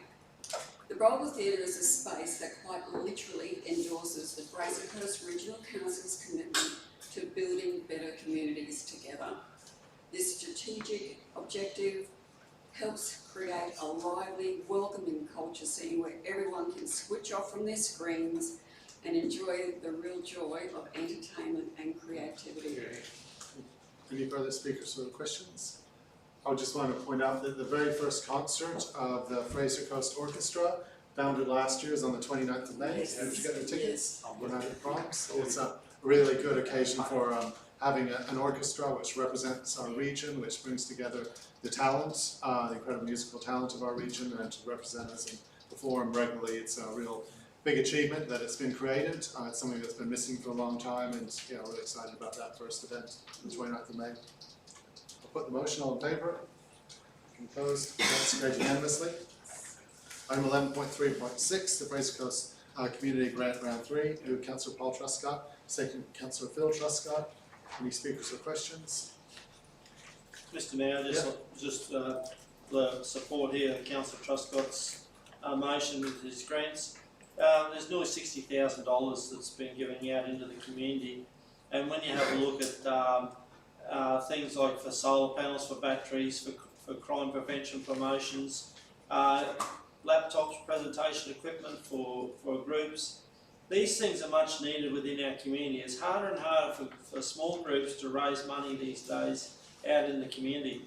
And this is another way of council showing its support towards these groups and helping these small groups to achieve with the rising costs of insurances and that are taking a lot of the profits away from these groups. So I'd just like to thank this council for this contribution towards our community groups. Thank you, and I want to specifically point out there's a lot of really good projects in there. One thing that I think is really special for our community is the parents and citizens of the Mungar State School. The school is actually celebrating its 150th anniversary, which is quite a feat. I think it's on the 19th of July, so I encourage people to get along to. If you haven't been to Mungar State School before, you should please come along on the 150th anniversary. It's a great school. Any further speakers or questions? Put the motion. All in favour? Any opposed? That's carried unanimously. So we've covered that item. Item 11.4, response 11.4.1, response to petition completion of Tinenbar Road upgrade 799 to 802. Is there a mover for this? Councillor Sanderson, seconded Councillor O'Keefe. Any speakers or questions? Councillor Cosgrove. Thank you, Mr. Chair. Supportive of this motion.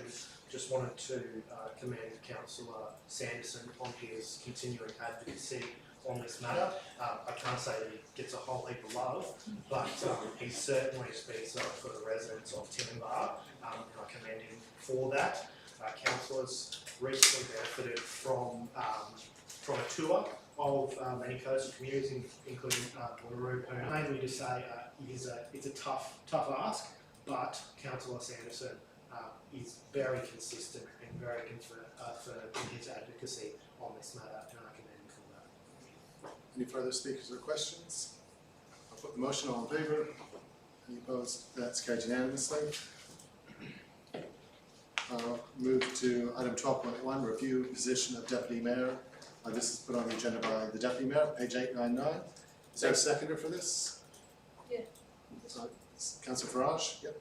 Thanks, Mr. Mayor. Yeah, just to speak to this, just to say, I think it was a bit of just an accidental administration error, perhaps, that this isn't in the agenda, which is the reason I'm putting it forward, because the position I was appointed in was in April last year, and the intent at that time was that it be looked at for change in April this year, and therefore, in order to do that, we have to advertise it in March this year. Understand. Councillor Cosgrove? Just had a question to the CEO or rather director. How do we make sure that we build that into the future processes of council rather than Councillor Truscott or the next deputy having to initiate it themselves? So there's no requirement under the Local Government Act for a deputy mayor to be elected every 12 months. Other councils may elect a deputy mayor for the whole period. To ensure that we don't end up in a situation like we have now, we'll make sure that we clearly articulate the intent and the ultimate decision, whatever that might be, of council. Any further speakers? Councillor Farage? Yeah, I just wanted to express my gratitude to my colleague, Deputy Mayor Paul Truscott, for his service to the community as Deputy Mayor. We'll probably go over it again next month. But just as a new councillor in 2024, he was extremely welcoming and just an overall great colleague to work with. So thank you. Thank you. Councillor Truscott? Should we change should we change the motion to say what the CEO just said? We'll do that next month. At the next month one. 12 months.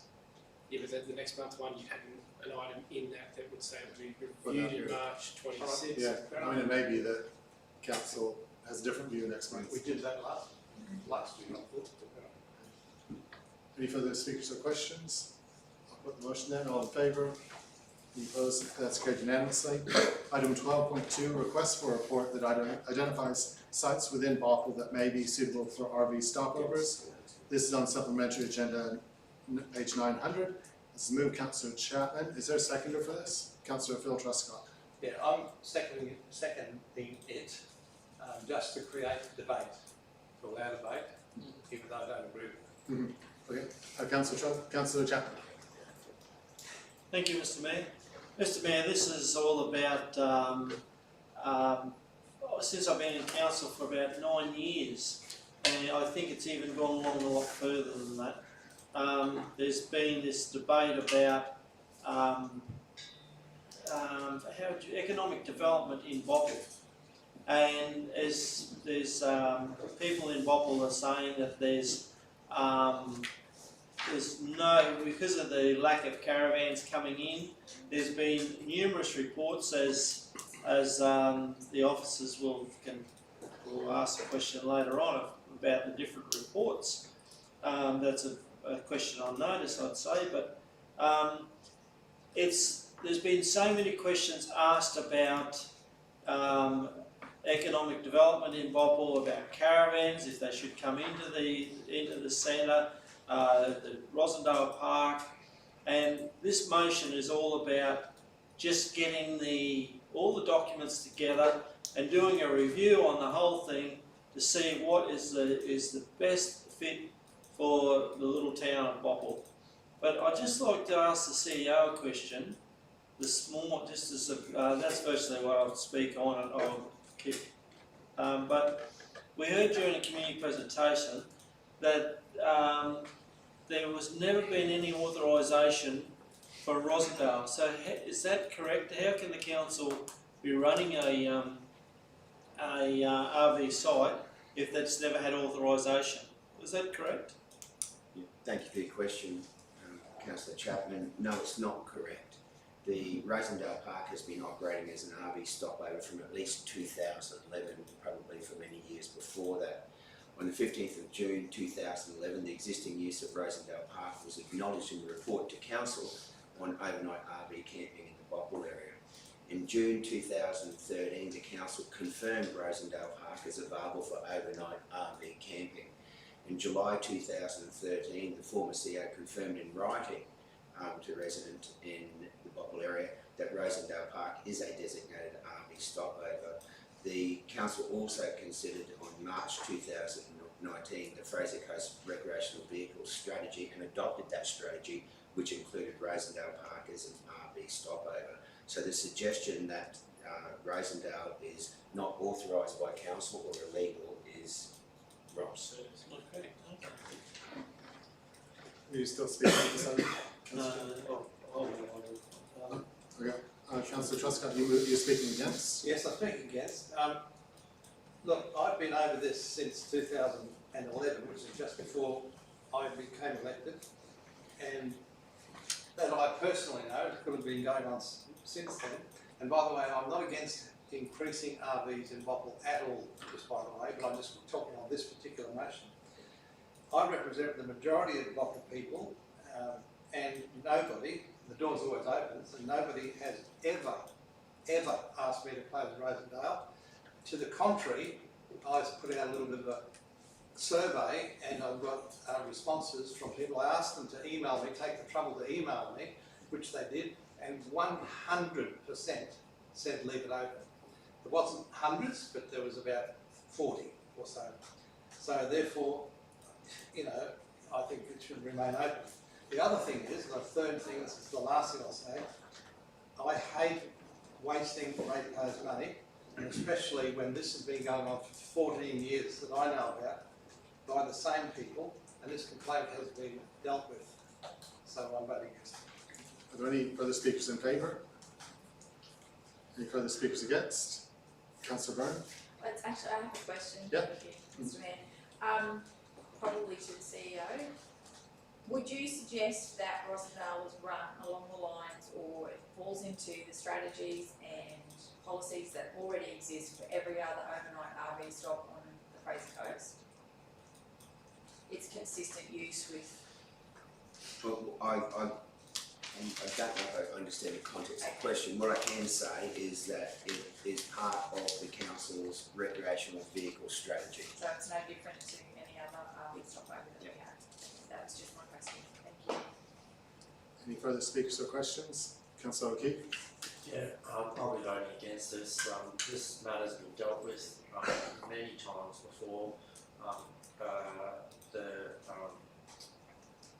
It's been addressed in RV reports, email correspondence between the CEO and residents who are concerned. I'm as councillor Truscott on this. It's a waste of their time. Any further speakers or questions? Question to the director. Yep. In Bopple itself, residential land, can it be turned to a RV site? Through you, Mr. Mayor, potentially is the answer. You know, essentially like the application we had earlier, some sites would require approvals by DAs. Some sites would require very light touch, potentially by using our rural tourism designations, which are self-assessable.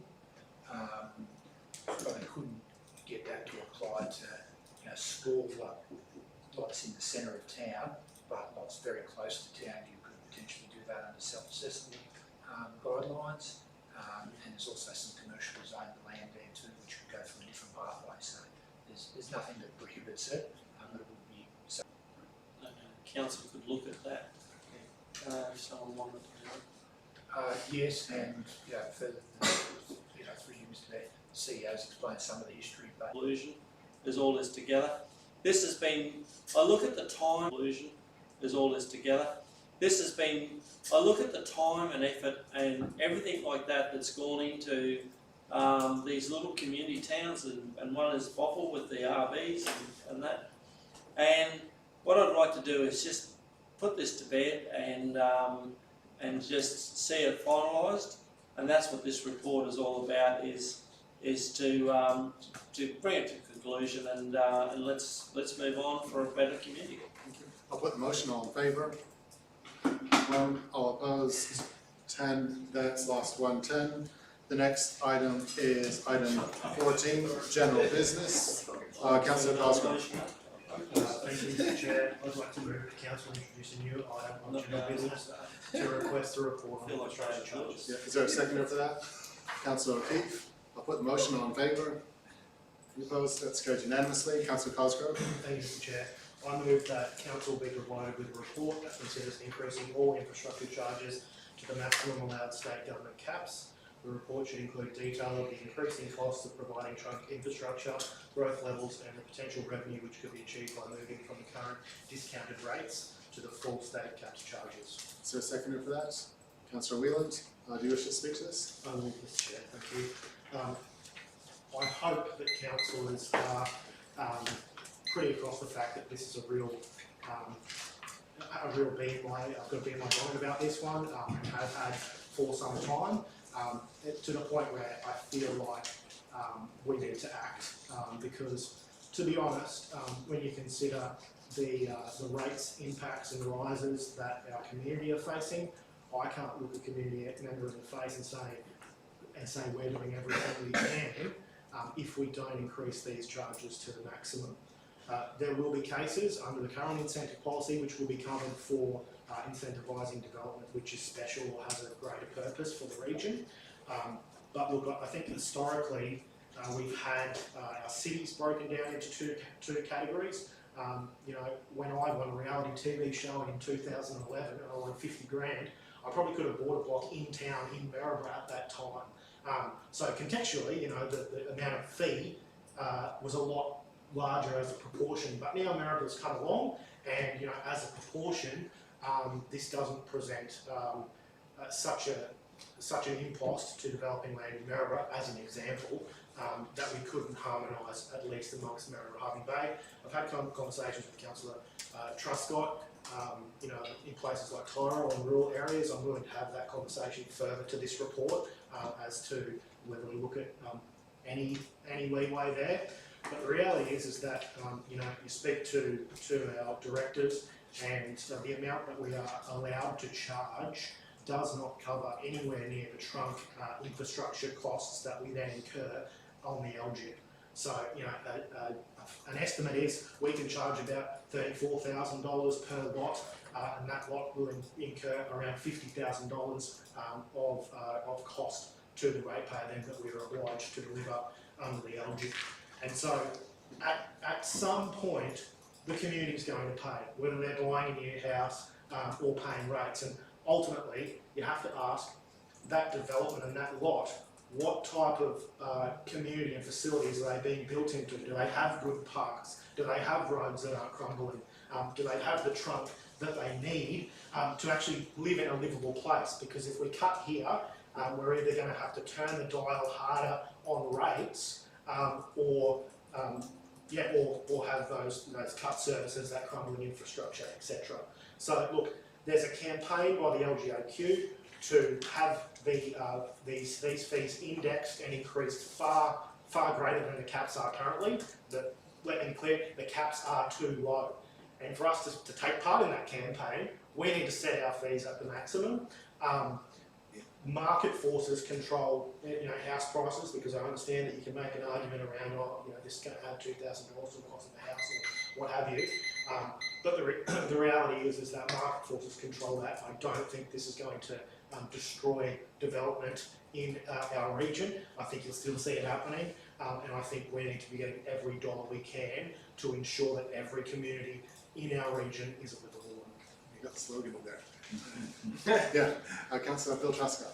Yeah, I'm sure I totally agree with the infrastructure charges on Harvey Bay properties, etc. But I've spoken to a few developers who do the southern region, and I'm sure this will be in the report. But if I can request, when the report is done, that we look at places like the southern region, Tyrrell, Bottle, etc. When you add in that infrastructure charge, the developer can't do anything and doesn't make any money, apparently, so they told me. So if we can look into that, that's all I really worry about. That's part of the report. Thank you. If this passes as it is, would it be? It will be. Yeah, through you, Mr. Mayor, and thank you, Councillor Truscott, it will. I probably should clarify too, just because it's relevant to that point, that we can only charge for the networks we provide. So where our charges are set at 32 or 34, 28 or 22 as they used to be, that's the max charge if you have access to water, sewer, road, park, areas like Tie Road. There's inbuilt discounts regardless of what the actual charge is, because the way the infrastructure charging resolution works, it sets out, water is 30% of the charge, roads are 25% of the charge. So the overall is broken down into components. And if you did a development in, for instance, in Tie Road, where you're providing your own water and on-site sewer, you don't pay that portion of the infrastructure charge, regardless of what you set the charge at. Any further speakers or questions? Councillor Byrne? I should probably, thank you, through the Mayor, probably thank you, Director Carline, for pointing that out, because of course a lot of the areas or townships in my community, my division, of course, Division 1 don't have a lot of those services, so you wouldn't inhibit developments in those areas because they wouldn't be paying for the services they don't have. For that component of it. Thank you. Any further speaker? Councillor Wheeland? Yeah, I'll speak in favour of this one. I think it's very hard to sell to the ratepayer when you say for up your rates, we're going to give the developer a discount across the board. I do support going to maximum, but I also support looking at where we can incentivise to increase diversity of housing. Our housing stock is 97% house and land. The most expensive to buy, the most expensive to service. So I'd be very interested in going to maximum and then having a look at the bigger picture planning once that we get our report. Any further speakers? Put the motion, all in favour? Any opposed? That's carried unanimously. Is there any further general business? Go to item 16.1.1, the organisational performance report for February 2025. Pages 903 to 919. Is there a mover that council receive and notice this? Councillor Byrne, is there a seconder? Councillor Farage. Could I just ask a question of the Director for Organisational Services about the on my agenda, page 912, about the local spend. So our target is 75%. We just have that one target, whether it includes major projects or not. Is that right? Yes, Mr. Yeah. Mayor, that's how the target's set. Yeah. At the moment, I have asked officers to give consideration to another measure in that area, because it's been evident, as you're well aware, that we've fallen short of that target for quite some time, particularly with the nature of projects that the council has been undertaking for a number of years. So I'll certainly come back to council and engage with you in a briefing session when we look at have some other options to consider. Given we're always going to have our number broken down, taken out in large projects, I think we should have a KPI or something to mark that against. Yes. Because we're aware of it. And the trend is going down this year. Is there anything that we're doing to arrest that, or is there any reason for that? I haven't done any deep analysis, Mr. Mayor. I'd suggest it's just the nature of projects that we're doing. That there's our capital budget this year and last have been larger than they have been in previous years, and some of the projects we're undertaking are quite significant in their scale and size as well. So I think the nature of that work has tended to be too large for some of the local market competitors to compete with. But if you'd like further information, I could bring back some more analysis of it. Yeah, a bit more further now, that would be good to know how each of the directorates are going, like you said, competition. I imagine a lot of this is Hanson Yunkin, a lot of it is Mark's director of the big capital projects. It would be really good to know that, the reason we can't get anywhere near 75% is these big infrastructure projects, whether or not there isn't a local company that can build that. Whereas in your directorate, in organizational services, a lot of this stuff perhaps can be done locally. So that would be useful to know that where there is capacity to buy local, we really are. So our policy does provide some capacity and weighting for developing with local businesses and a local preference, weighting in those assessments as well. So there is a leg up, if you like, to the local providers through our policy position and evaluation of quotes in the tenders. However, you know, the results are what they are. Those considerations are taken with each and every tender that's evaluated by So staff. I guess if we know it's 53%, we should be able to know 60% this directed, 42% this directed. Yeah, Like the numbers are there, they've all gone in. We could be able to split them up. We can sort of do that analysis, Mr. Mayor. I'm happy to bring that to I'd like to see that. a briefing session. I mean, if one of you's with the average in one director, it's really low. If there's one director doing 88%, we should find out how and why. And you know, if you've got major capital projects, that's impossible. But it'll be interesting to see where we are, where it can be done, that we are buying over 75% local spend. Mr. Mayor, we'll take that as a question on notice, and in addition to providing that the director breakdown, I think it'd be interesting to see breakdown by the types of goods and services that we use as well, which might be more illuminating than just directorate. Yeah, trying to get some competition. Can I ask a question about that too? So the reason that George is asking these questions and that we report it is because we have a policy that says that we preference buying local. Is that right? Thanks for the question, Councillor O'Keefe, for you, Mr. Mayor. The policy doesn't give a preference, but it does give a weighting to that. So we look to weight out. If there's a weighting. Any tender is 20%, so we don't. So there is an evaluation process in there. So there is. Yeah. And the reason I ask that is that I think from George's line of questioning, he is hoping to get some sort of indication as to which department is doing better than others. Now, it would be my argument that really what your reporting is showing is structural inadequacies in the broader economic environment rather than things that you guys are doing. Like if there's specialisation happening out in the economy and there are only certain groups of people with these skills on offer, it's of no reflection to our directorates. Those numbers don't reflect, you know, our will, if you know what I mean. Yeah, and through the chair, and that's why I suggested that in addition to providing the information that the Mayor's requested, we'll also provide other breakdowns that I think will be more illuminating in terms of the types of goods and services. For example, at the moment it's just for example, some of the chemicals that we use, we're a large user of chemicals in water and sewage treatment, and there's no local manufacturer of those chemicals. So we'll provide that information, and I think it'll be of significant interest to the council and give council a better understanding of why we're not achieving that benchmark. Or why, and if we should. Or that benchmark is not achieved. If we should, yes, exactly. Any further speakers or questions on this item? I'll put the motion, all in favour. Any opposed? That's carried unanimously. Item 16.1.2, the ex-tropical cyclone Alfred disaster waste recovery assistance. This moved Councillor O'Keefe. Second, Councillor Byrne. Any speakers or questions? There's lots of questions about this one. Okay. So I'm really concerned with the illegal dumping that's going to come out of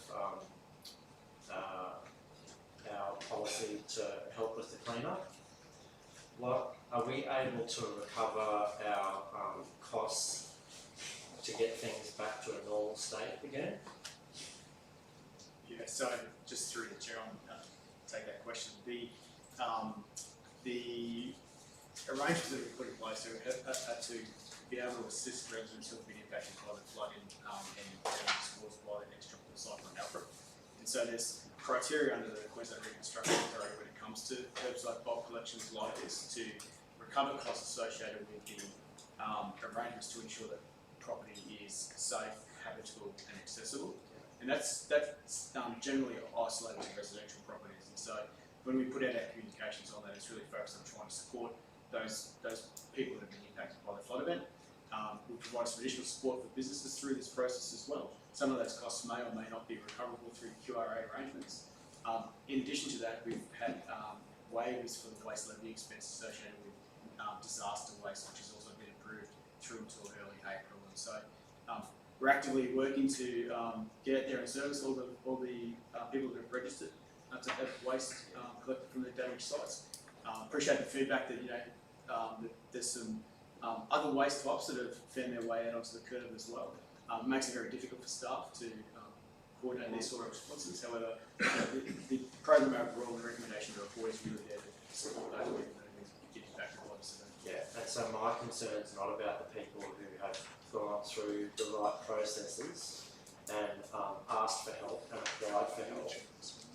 I'm concerned about the people who have seen rubbish being put out on the curb and are just doing it. Like, I can show you about half a dozen places that I've seen that have put out furniture and crap on the front verge, that is not related to floods whatsoever. Who's going to clean that up? So could I just just through the chair, ask that we have that discussion outside the meeting because it involves some confidential information. Sure. Okay. Yep. Did you have other questions that were not related to that, or? No, they're my questions. Who's going to pay for this? All right. Is there any other questions on this item? No? Sorry, so this one was moved by Zane, seconded by me. Okay, so moved by Councillor O'Keefe, seconded by Councillor Byrne. No other questions on this item? I'll put this to the vote. All those in favour? It's carried unanimous. Next is to go into confidential. Do I have to read it? No. Yeah, you should for the purposes of people that are watching live streaming. Julie went to the toilet at the right time then. So I'm going to move that council move into closed session pursuant to section 254J3 of the Local Government Regulation 2012 for discussion of the following items for the reasons.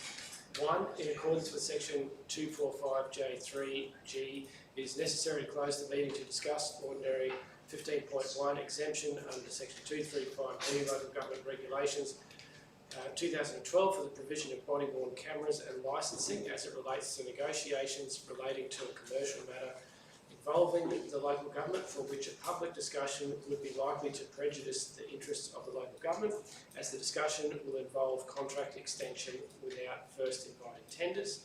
Point 2. In accordance with section 254J3H, it is necessary to close the meeting to discuss ordinary 15.2 drainage easement acquisition, Julie Ann Street dog off leash area, as it relates to negotiations relating to the taking of land by the local government under the Acquisition of Land Act 1967, as the discussion will involve the report relates to the taking of land. Point 3. In accordance with section 254J3B, it is necessary to close the meeting to discuss ordinary 15.3 exemption under section 235B local government by 4J3F. It is necessary to close the meeting to discuss ordinary 15.4 Maryborough Walk of Achievers recommendation for 2025 investiture as it relates to matters that may directly affect the health and safety of an individual or a group of individuals, as the discussion will includes all personal details of applicants. Point 5, in accordance with section 254J3G, it is necessary to close the meeting to discuss ordinary 15.5 disposal of Moonaboola Industrial Estate Stage 1 revised strategy as it relates to negotiations relating to a commercial matter involving the local government for which a public discussion would be likely to prejudice the interests of the local government, as the discussion will involve commercial transaction. Can you read that again? I don't think some of those are written in proper English, but so Councillor Byrne has seconded that. I'll put that to the vote. All those in favour? It's carried unanimous. We just confirm that live streaming.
whilst in confidential, we discuss items 15.1, 15.2, 15.3, 15.4, and 15.5. I'll move that the meeting resume in open council. Seconded Councillor Sanderson.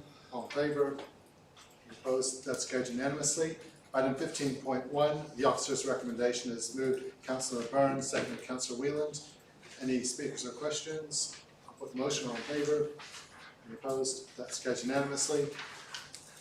Item 15.2, this recommendation is moved Councillor Chapman, seconded Councillor Farage, 816 to 822. I'll put the motion. All in favour? Any opposed? That's carried unanimously. Item 15.3, the exemption under section 235B of the local government regulation for the provision of booking management software for the Broadway Theatre. This is moved Councillor Farage, seconded Councillor Govers. Put the motion. All in favour? Any opposed? That's carried unanimously. Item 15.4, I'll move that council deem the report / attachments a confidential document and treat it as such in accordance with sections 171 and 200 of the Local Government Act 2009, and that the document remain confidential unless council decides otherwise by resolution. And 2, endorse the following 4 candidates for investiture into the Mayorville Walk of Achievers: Dr. Lyndall Kearney, Douglas Gordon, Katrina Wyckoff, and Artie Lambourne. That's seconded Councillor Paul Truscott. Any speakers or questions? Put the motion. All in favour?